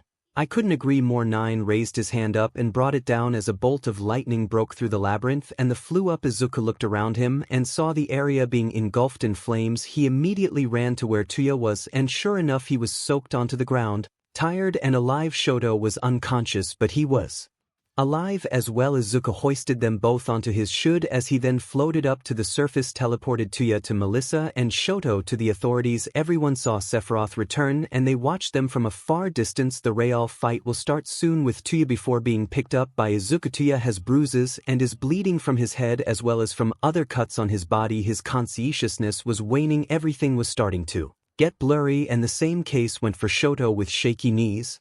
𝗬𝗧𝗏 got up as she stared down his former brother with rage. Shoto did the same thing back at him. Shoto, I am through not getting what I want. I am through with the existence of you and Izuku Midoriya. Shoto then shot a beam of black fire and ice at 𝗬𝗧𝗏 as 𝗬𝗧𝗏 countered with his cremation quirk. 𝗬𝗧𝗏, listen, HTO. I am not letting what Midoriya built from the ground up to be destroyed by your dark dreams. You have hurt too many people to count, but I want to tell you I love you, and Dad, what Midoriya said is true. Loving the both of his torture, that's why I'll beat you here and now. The clash between flames was beginning to become more intense as both sides increased the output of their fire to the maximum. Shoto, I won't let you get in the way of triumph. Too late, but the flames become too much and it eventually created an explosion and the both flew back. 𝗬𝗧𝗏 was panting heavily as he chuckled. 𝗬𝗧𝗏, sorry, Shoto, but that's what you get when you mess with me. 𝗬𝗧𝗏 then lost consciousness at that given time with Izuku. Izuku was still transformed into his greatest form, and so were 𝗧𝗧𝗏 and 9. 𝗧𝗧𝗏 ran at Izuku as he tried to combine Izuku with his body, but just like with Shigaraki, he wasn't able to do when he made contact. 9 unleashed a blue dragon that came forth from his body and crashed itself into Izuku as it opened its jaw and tried to clamp down on Izuku. Izuku, being the intelligent boy that he is, used the afterimage technique and teleported behind 𝗧𝗧𝗏 as he elbowed 𝗧𝗧𝗏's ribcage with full force, shattering it. 9 followed with another lightning strike and it hit Izuku, but Izuku utilized an electric shield to absorb the lightning. 9 looked around and saw two little kids, one boy, one girl, both with orangish hair, as he shot a lightning at them. Izuku looked at their direction as he saw that the father was running toward them. Izuku moved quickly and teleported in front of the bolt of lightning as he used the Mad Hatter's blade to cut the lightning in half as it moved in different directions. Every evacuated person who was watching was impressed at his skill. He told the family of 3 to get away from here, and they did so. 𝗧𝗧𝗏 knew they couldn't win individually, that is 𝗧𝗧𝗏. 9. It is painfully clear that we cannot win. 9. Are you trying to say that we have to surrender? Nonsense. We have to build our new world, and killing him is the way to do it. 𝗧𝗧𝗏, we can't beat him separately, but we can win if combine our bodies, and you know my quirk can do that. 9 had to think for a while until he slowly nodded in agreement as 𝗧𝗧𝗏 put a hand on 9's arms as 9 began to crumble away into 𝗧𝗧𝗏's body. Izuku was watching in anticipation. He never seen something like this take place in front of him. A mad laugh soon rang out with an ominous echo to it. 𝗧𝗧𝗏 was in an even more hideous form. He absorbed the concrete around him and now grew into something terrible, and now he has a grape on 9's powers. 𝗧𝗧𝗏, we are new and improved, Sephiroth. Now taste defeat. 𝗧𝗧𝗏 ran at Izuku and grabbed him by the face and raised him to the air. Izuku's mindscape. Ain't it, Izuku? You got careless and reckless. Quick, use your instincts. Izuku then tried to bite 𝗧𝗧𝗏's hand and left a deep marking of his teeth on there. 𝗧𝗧𝗏, you might have. 𝗧𝗧𝗏 threw Izuku into the air and punched him in the stomach. This sent Izuku flying as Izuku was now left. Izuku wasn't in pain, his powerful form made sure of that, but he was laughing with excitement. Izuku as Sephiroth. Ha, now this is more like it. I've wanted a battle like this for so long. Tell me, 9 and 𝗧𝗧𝗏, what do you treasure most? 𝗧𝗧𝗏, we longing a new and better world, a new society where villains have quirks and others don't. Izuku as Sephiroth. Thank you for telling. Now I am allowed the pleasure of taking it away. 𝗧𝗧𝗏, you will not take our desired world away. 𝗧𝗧𝗏 then formed a tornado. This tornado had fire in it, combined with electricity, and it was getting larger, and he tossed it at Izuku. Izuku was caught in it as he was spinning around and around, sometimes getting hit with debris from the city, fire or electricity. Everyone was worried for Sephiroth. They thought that 𝗧𝗧𝗏 was the one opponent, the heroes, and Sephiroth couldn't defeat. Izuku was calm and collected. He had one more move up his sleeve. He flew to the eye the tornado and raised his Mad Hatter katana into the air. Izuku's Sephiroth. Everyone and everything, plants, people, animals, everything in the universe, please lend me some of your energy. Everyone that was evacuated then saw the plants around them begin to glow. As they didn't know what was happening, they looked at the direction the small light was going to until they saw go in the direction of the tornado, and soon they saw more little lights of energy begin to glow. Eri was watching all of this on TV and she wanted to touch the pretty lights. She then raised her and moved it toward the TV. As Melissa and 𝗬𝗧 saw that she was also beginning to glow, they looked at the TV and saw that the unnatural disaster was beginning to lose speed. 𝗬𝗧 and Melissa looked at each other and nodded as they moved their hands in the same direction as Eri, and they began to glow as well. David discovered this as well as he was slowly glowing to Momo noticed that as well as the little children were raising their hand to touch the lights and they were glowing. Momo, everyone raise your hands out. Hurry. Everyone looked skeptical, but they did it anyway. When they saw that they began to glow, they wanted to know why. When they stopped glowing, they looked at the sky and saw why a ginormous blue and white glowing orb was above them as large as the planet Earth itself. Suddenly the blue turned into a line and headed in the tornado. Izuku was holding his Mad Hatter's blade still as the energy was beginning to be absorbed into his weapon. Izuku, I can sense them. David, Melissa, 𝗬𝗧, Eri, Momo, thank you for offering me so much energy. I'll use to defeat them once and for all. The tornado soon broke apart as in the air in replacement of the tornado was Sephiroth in his majestic beauty wielding a large luminescent sword. Izuku's Sephiroth. This, Chisaki, this is the energy of every living on the planet. This energy is from the goodness of everyone's hearts. Both of your hearts are filled with malice and evil. This power will destroy you. Izuku then rushed at them with the sword and pierced the creature's skin. Izuku's Sephiroth. Your inhumane society will never be forged. No villain will ever win as long as Sephiroth is alive. Oh, and one more thing. Izuku then slashed the sword upward, cutting through Chisaki as he was telling in agony. Soon Chisaki was flying upward and twitching like crazy until the cut began to glow. Chisaki. Fuuccccckkyyou. The villain had said his final words and had exploded, leaving no trace of his existence anywhere, and the energy returned to everyone. Izuku was looking up at the air with a stoic expression on his face as he remembered what they had said before. Once we kill you, you will be nothing but a memory in the dust. Izuku's Sephiroth. I will never be a memory. Everyone cheered as the villains had been defeated. They shouted in celebration. Izuku was about to walk away until he heard an explosion come towards Bakugo, silver-haired 𝗬𝗧. Izuku dodged an explosion that was aimed for his head as Izuku drop-kicked Bakugo into a truck. Izuku's Sephiroth. I just save you. Bakugo climbed out of the truck as he prepared another explosion. Izuku's Sephiroth. Peace out. Mina and Kirishima walked up to the blonde boy and he yelled at them. He teleported away back to his room on Island. Bakugo, what? Mina, we told you not to pick a fight with him and you lost already. Kirishima. Mina's right. Bakugo bro, he just saved us all and you attacked him. So not manly. Bakugo, F off. Everyone back home was cheering for him as he transformed back to normal. David. Great job, Midoriya. You did better than All Might. It was true he was All Might's friend, but not even he can stand up to the force that is Izuku Midoriya aka Sephiroth. Melissa. Dad's right, you know you were more impressive than Uncle Might. 𝗬𝗧, you sure showed them. Izuku. Thanks everyone. 𝗬𝗧, you okay?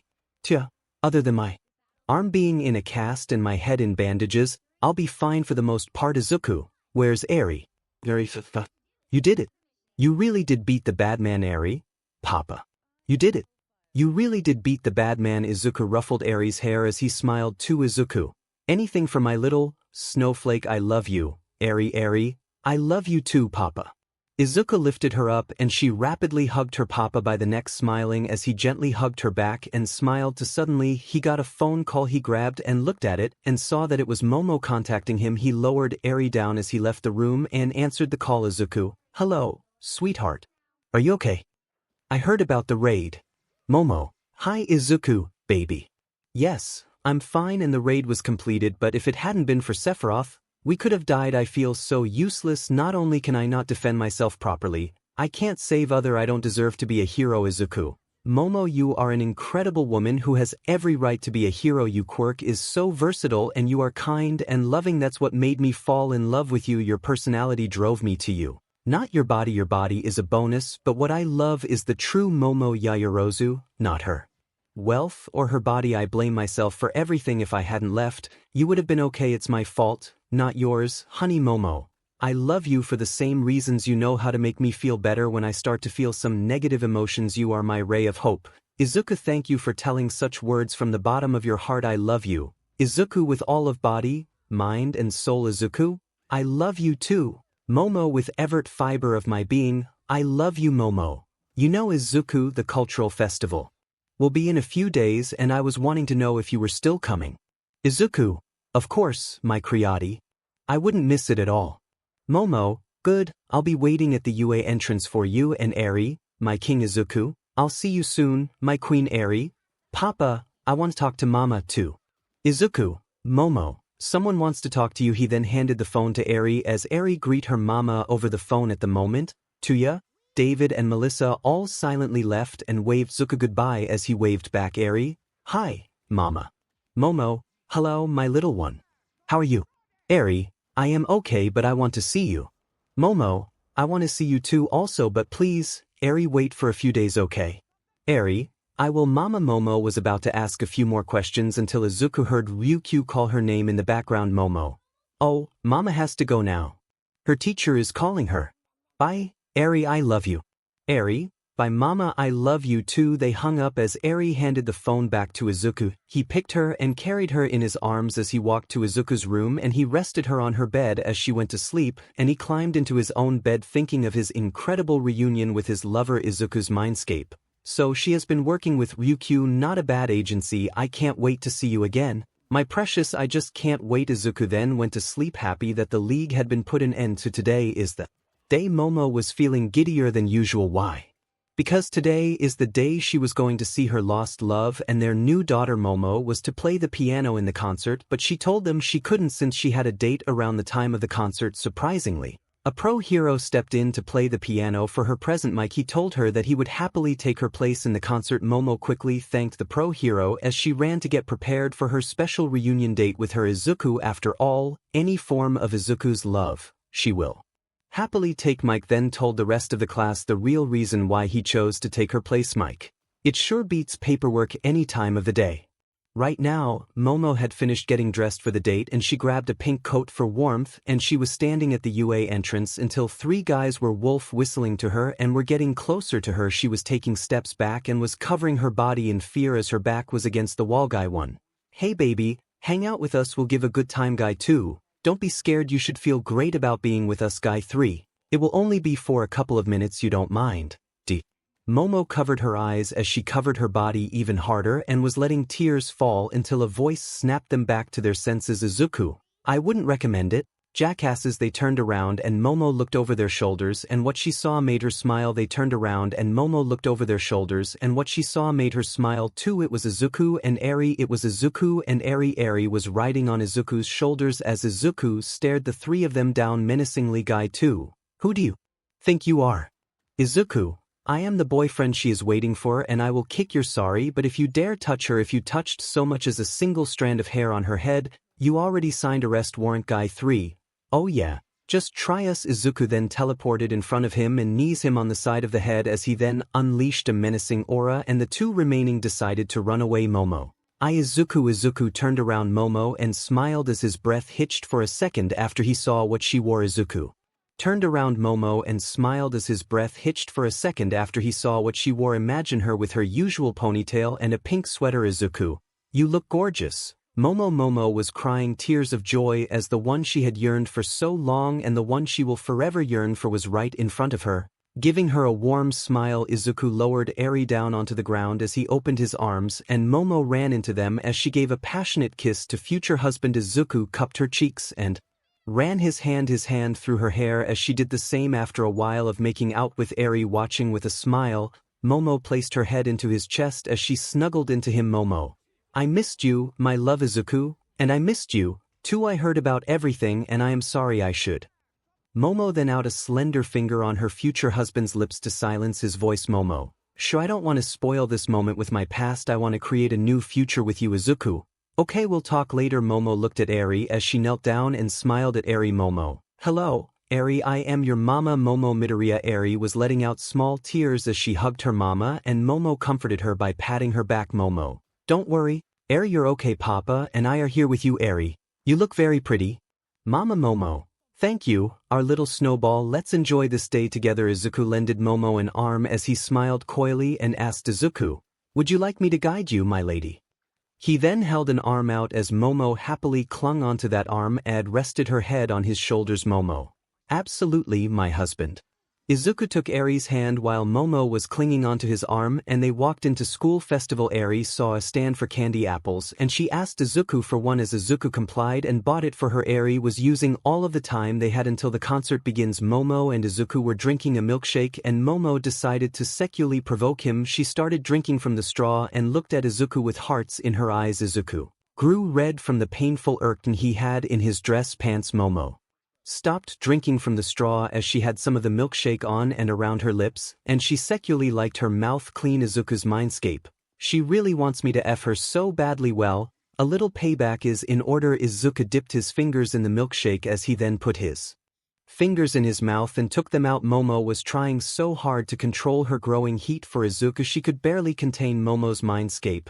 Oh, Izuku, please stuff those fingers in my pee-pee and lick my love nectar clean.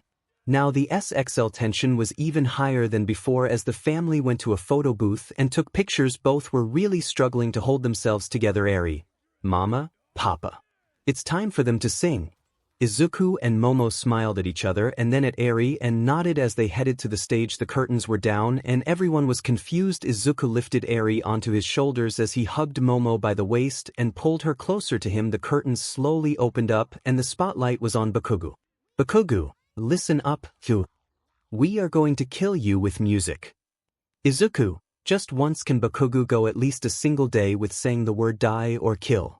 Momo giggled and looked at him and smiled as he looked at her and smiled back. They then turned around to enjoy the performance. Suddenly the music began to play as Present Mike began to flex his skills on the piano as 𝗧𝗪𝙢 proclaimed an announcement out loud. 𝗧𝗪𝙢, thank you for coming to the cultural festival. 𝗧𝗪𝙢 soon began to sing as Eri was enjoying the sights of Class 1A dancing and a sparkling man in the air tied to a rope. Izuku smiled and so did Momo, knowing that their daughter is so happy and they will always try their best to keep her that way. After 𝗧𝗪𝙢's song was finished, Izuku, Momo and Eri walked backstage where they saw the class. 𝗧𝗪𝙢 saw Momo, smiled and greeted her. 𝗧𝗵𝗵𝗃 and Midoriya.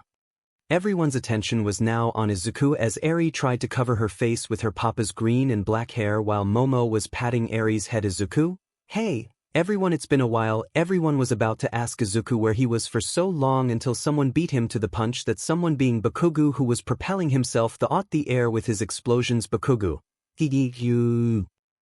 Izuku's eyes glared as he jumped up and performed a powerful roundhouse kick and sent him crashing in the drum set. Everyone looked at Izuku in pure amazement. They don't remember him having a quirk. Mina and Kirishima knew his secret, so they had to fake it. Kirishima, whoa.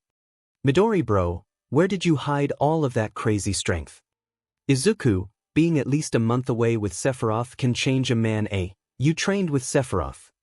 Izuku, keep your voices down, damn it. Tokoyami, incredible.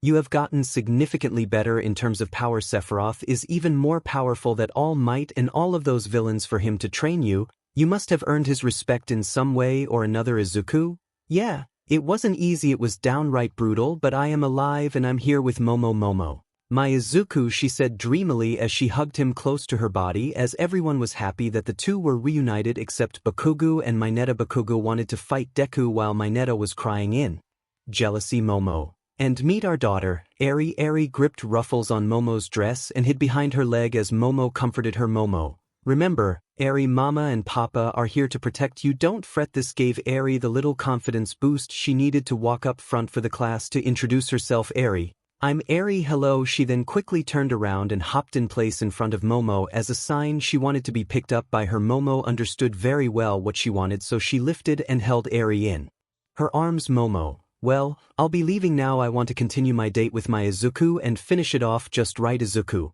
talk to you guys later. Everyone then said goodbye as they themselves went to enjoy the other things the cultural festival had to offer. It was now evening and the festival she come to an end. Momo and Izuku were walking side by side with a sleeping Eri in Izuku's arms. Izuku, Momo, hop on my back Momo. Why? Is something wrong Izuku? I want to take you back to my place if that's okay with you. That is Momo happily climbed on his back as she whispered in his ear Momo. If it's with you, absolutely. Izuku, alright, honey hang on.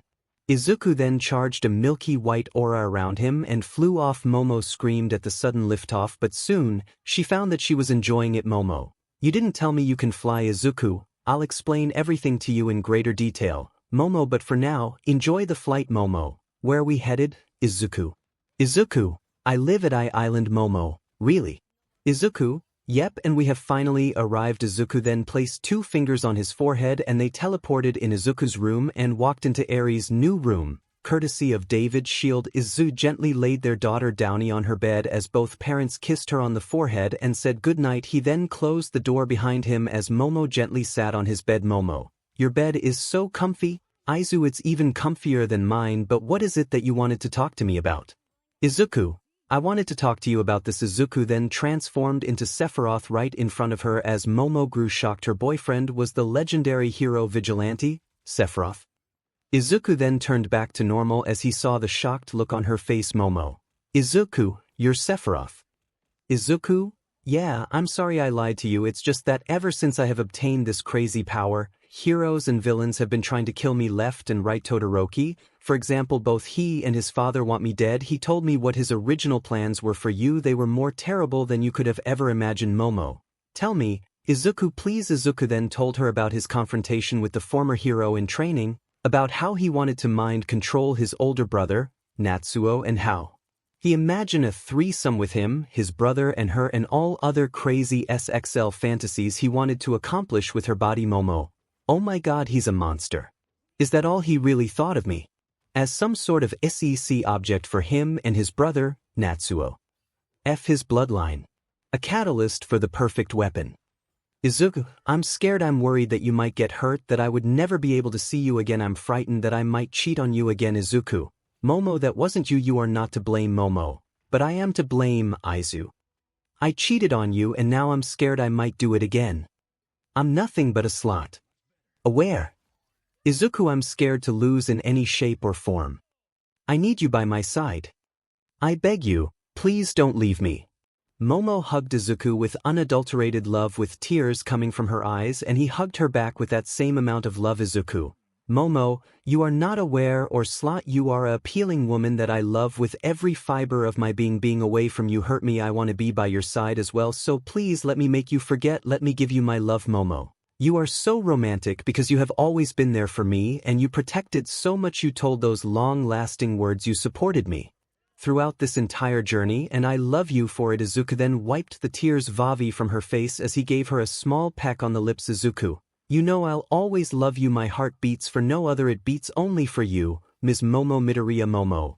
Then come and claim your Momo. Mr. Izuku Midoriya. Lemon warning, lemon warning warning. Lemon. Izuku and Momo began to make out as Izuku tore off the hair tie that held her hair in a ponytail and let her appealing locks of ebony hair fall like a veil. Momo in unbuttoned the jacket Izuku was wearing, and the best as well. She tore off the black tie and ripped off the black dress shirt underneath. She felt every bit of muscle she could get her hands on. She was amazed at the giant 4-pack. Every portion of muscle was so defined, practically everything bulged with strength. Momo's mindscape. This is heaven. Izuku's mindscape. I hope David implemented the soundproof doors and everything. It would be really awkward for Eri to hear me and Momo going at it like rabbits. Izuku broke the kiss as he began kissing her melons and her shoulders and neck. Momo at his touch as she wanted more. Izuku. Momo, are you sure you want to keep going? I don't want to trigger any traumatic experiences, especially ever since I abandoned you like that. Momo. Yes, Zuzu. I want your love. Izuku then grabbed the zipper on the back of Momo's dress and moved it down. Her large bosom popped out, happy from the release of their prison and bouncing softly with her breathing, and soon Momo was in absolutely nothing and Izuku couldn't wait any longer, so he just tore off his pants and boxers, revealing a 12 inches PP. Momo. Izuku, you naughty husband of mine, I knew your carpet matched the drapes. Are you excited for me? Izuku, well, I bet you can already guess the answer to that question. Momo. Well, then sit down, baby, I want to help you with your hard problem. Izuku, I don't standing but you can get on the bed. Momo. If you say so, Izu, but I would prefer to be on my knees on the floor. She then kissed Hip's lips and trailed them down, kissing his pectoral muscles, leaving hickeys on them and kissing his abs, and began to drag her tongue up and down. Tasting him, she decided to get on her knees, and Izuku placed his hands on Momo's face as she stuffed his two thumbs in her mouth, moved her tongue around. Izuku rested his PP on Momo's face. She loved the warmth it produced, and it smelled so nice, just like the rest of his body. His body smelled like vanilla and strawberry. She felt it throbbing, just begging to go inside her in whatever hole. She began kissing the base of his PP and slowly went up while effing his ball, and soon she went licking it up and down, covering it in her saliva. Izu lightly and Momo's eyes had heart in them. Hearing her beloved make noises that showed her his lover for her made her even more corny for her Izuku. She swirled her tongue around Izuku's tip and was starting to taste the pre-cum. She was jerking him off slowly whole, moving her thumb around on the tip. She wrapped her tips around his PP as she began moving them back and forth. She then started to fill her mouth with his meat scepter, and her eyes already rolled to the back of her head in lust. Momo.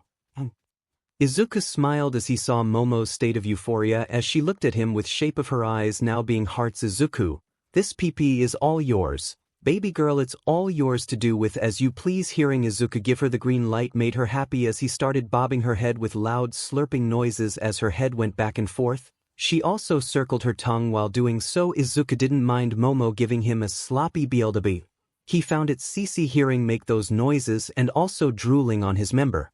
Izuku couldn't handle it anymore as he then placed his hand on the back of Momo's head. She looked at him on worry, but it quickly turned back into lust when she saw that he was just as lustful as her right now. Izuku was panting hard as a way to try to control himself. Izuku, Momo, I want more, my salty wife. Momo nodded her head as in her mind she was begging for him to F her mouth. Momo's mindscape. Do it, baby. Ravage me. Use my mouth, give me your baby batter in my mouth. You make me so corny, Izuku. Give me your seed, my husband. Izuku then took out his PP as he quickly shoved it back in, making her 𝗔𝗂𝗧𝗏, and as it hit the back of the throat he slowly picked up speed as Momo could only look at him with an lustful face. Izuku, Momo, your mouth feels incredible. Momo in response, giving his PP more in as she started rubbing her CD while her hands rested on Izuku's strong legs. He continued to go at it for 15 more minutes until he warned her that he was going to come. Izuku, Momo. He spilled his seed inside his wife's mouth as Momo's mouth was overflowing with it, but she loved to her. It was practically the best drink in the world. Izuku pulled out as he was still leaking he all over her face, tips and hair. Momo's saliva and Izuku's cum left a trail that connected them both together. She then grabbed her big jugs and moved them to her face so that she can lick herself clean. Momo, you taste good, Zuzu. Izuku, you're such a jackrabbit. Izuku, no thanks to you, your happiness is what drives me to last longer. Sorry I was forceful, you are just simply incredible in every aspect, mind, beauty and personality. Momo, Izuku, you're too kind. Don't worry, my king, I found your hidden 𝗵𝗲𝗏 nature to be very CC. Now then, do you want to meet my lower lips? They have been waiting to meet you. Momo then laid on the bed on her back as she spread her legs and used her fingers to spread her womanly folds that was lightly trimmed. Izuku climbed next as he began to kiss her lips and trailed down, leaving hickeys and marking his wife. He began to lick Momo's neck and moved downward as Momo was squirming with pleasure. He moved his face towards her PP. Momo was in heat. She wanted her soulmate to love her forever. Momo, I hope you don't mind if it's tad bit hairy. Izuku, I don't mind it at all. Izuku gave her 𝗧𝗟𝗘 a tiny lick which involuntarily made her buck up her hips. Izuku then wrapped her legs around his head and began to eat her out. Momo was loudly, her back arched up and down as she moved her hands on his head as Izuku was licking every crevice of Momo's velvety walls. Izuku then stuffed 3 fingers as he was licking, and he is really enjoying Momo's special food. Momo's breaths hitched every time and her tongue was stuck out as the blush she had this entire time made it itself more visible, and she still had this heart's. Momo, Izuku, steady. You're so good. Izuku, how does it taste, my love? Is it to your liking? Izuku tried to speak in her PP, but that only sent more vibrations of pleasure through Momo's body. Momo's head moved back as she was more amorously. Momo, Izuku. I'm leaking baby. Ha awaya. Momo extremely loud as she shot her love nectar all over Izuku's face, and her liquids were also sprayed all over his chest as Momo's caverns were still dripping with her love nectar. Izuku then wiped off some of her cum off his face with 2 fingers and put them in his mouth as he savored and lived the 𝗧𝗃𝗧𝗟 taste of his wife as Izuku crawled on top of her and pressed his body onto hers. Momo wrapped her arms around her husband's nape as they kissed each other with such desperation and love. Their arms and legs roamed each other's bodies, neither one wanting to let go of the other. Izuku felt Momo's melons as he rubbed her nipples with enthusiasm as Momo was tracing Izuku's abs. Soon Izuku separated from the kiss as he then looked to align his PP with her vagina. Momo didn't want him to escape, so she wrapped her legs around his waist and looked at him with love while biting her lower lips. Izuku, are you sure you're ready? Momo, Izuku, I want you and no one else. Please connect to me. Truly make me your woman. Your wife. Izuku, as you wish, my Ravenet queen. He then slowly filled her insides with his insides as she almost came as soon as he stuffed her good. Eventually his PP hit the entrance to her WMB as Momo was sweating from being in heat with tears of pleasure and pain in her eyes. Momo and Izuku still had their bodies pressed up against one another, so Momo quickly French kissed Izuku as he reciprocated. He then began to move at a moderate rate. Izuku then gave her hickeys on her neck. Momo was happy. This is who wanted be with forever and ever. Momo, Izuku, please go faster. F me hard to the point that I may have trouble walking. Izuku. Of course he then started going faster and harder as Momo was a mess and Izuku was pounding her like crazy. Izuku grunted and groaned at the feeling of Momo's lower lips latching onto his member, making his member her prisoner. Momo, yes, Izuku. You're grinding up PP so well. More, baby. More. I am at your mercy and will, Zuzu. Izuku was close to 𝗧𝗵𝗃𝗃 and half an hour later, after a few more thrusts he unleashed another load inside her as her PP was being filled to the brim and even overflowing with his cum. Izuku, see, I forgot to wear protection. Momo, does it matter? I want it all inside me. Izuku, how long have you yearned for me, honey? Momo, I've yearned for you for so long, daddy. He now destroy my pages. Izuku then switched roles to where Momo was on top and he was on bottom. Momo immediately starting bouncing up and down on his member as she placed her hands on his chest while looking up in ecstasy with an 𝗎𝗍𝗄 expression as he jiggled to her rhythm. Luminescent hearts in her eyes, a blush on her face, her eyes rolled to the back of her head, tongue sticking out. She had it all on her face. She loves Izuku and she wants more. Momo, yes. Have your way with me, big boy. I don't care who hears you, Izuku. I'm glad that we met and crossed paths. Your PP is the only PP for me. Izuku then grabbed her hips and began to move in sync with her bounces, giving them both even more pleasure than previously. Izuku, I glad you feel that way, Momo, because I feel the same way too. Momo began marking Izuku's neck with hickeys as well as both lovers were soon reached their peak. Momo began bouncing even faster as Izuku sat up at and starting suckling on her melons completely hard. Momo, Izuku, have some milk. Izuku then started suckling on her melons so hard, both were beginning to lactate and Izuku wasn't going to waste this opportunity. He cleaned up her tips as he unleashed yet another batch of 𝗧𝗵𝗃𝗲 inside Momo. Momo was starting to lose mind. She couldn't focus on anything but Izuku and the pleasure. Momo, Izu more. Izuku, you want more, my Ravenet queen.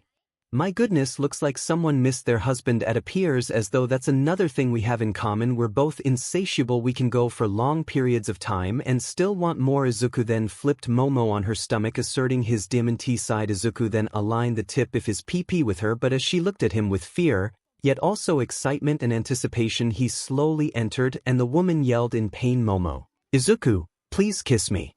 Izuku did so and she melted into as Izuku protruded her tiniest hole with every inch of his PP. Momo spontaneously came due to the complete pain yet slight pleasure she received from that. Izuku slowly thrusted as he kept his lips locked onto Momo's. To her it was painful, but it was slowly subsiding with every light move. Izuku broke off the kiss, making Momo whimper. Izuku then out his head on Momo's shoulder as he was starting to go faster and harder. Izuku's mindscape, good thing Momo's come.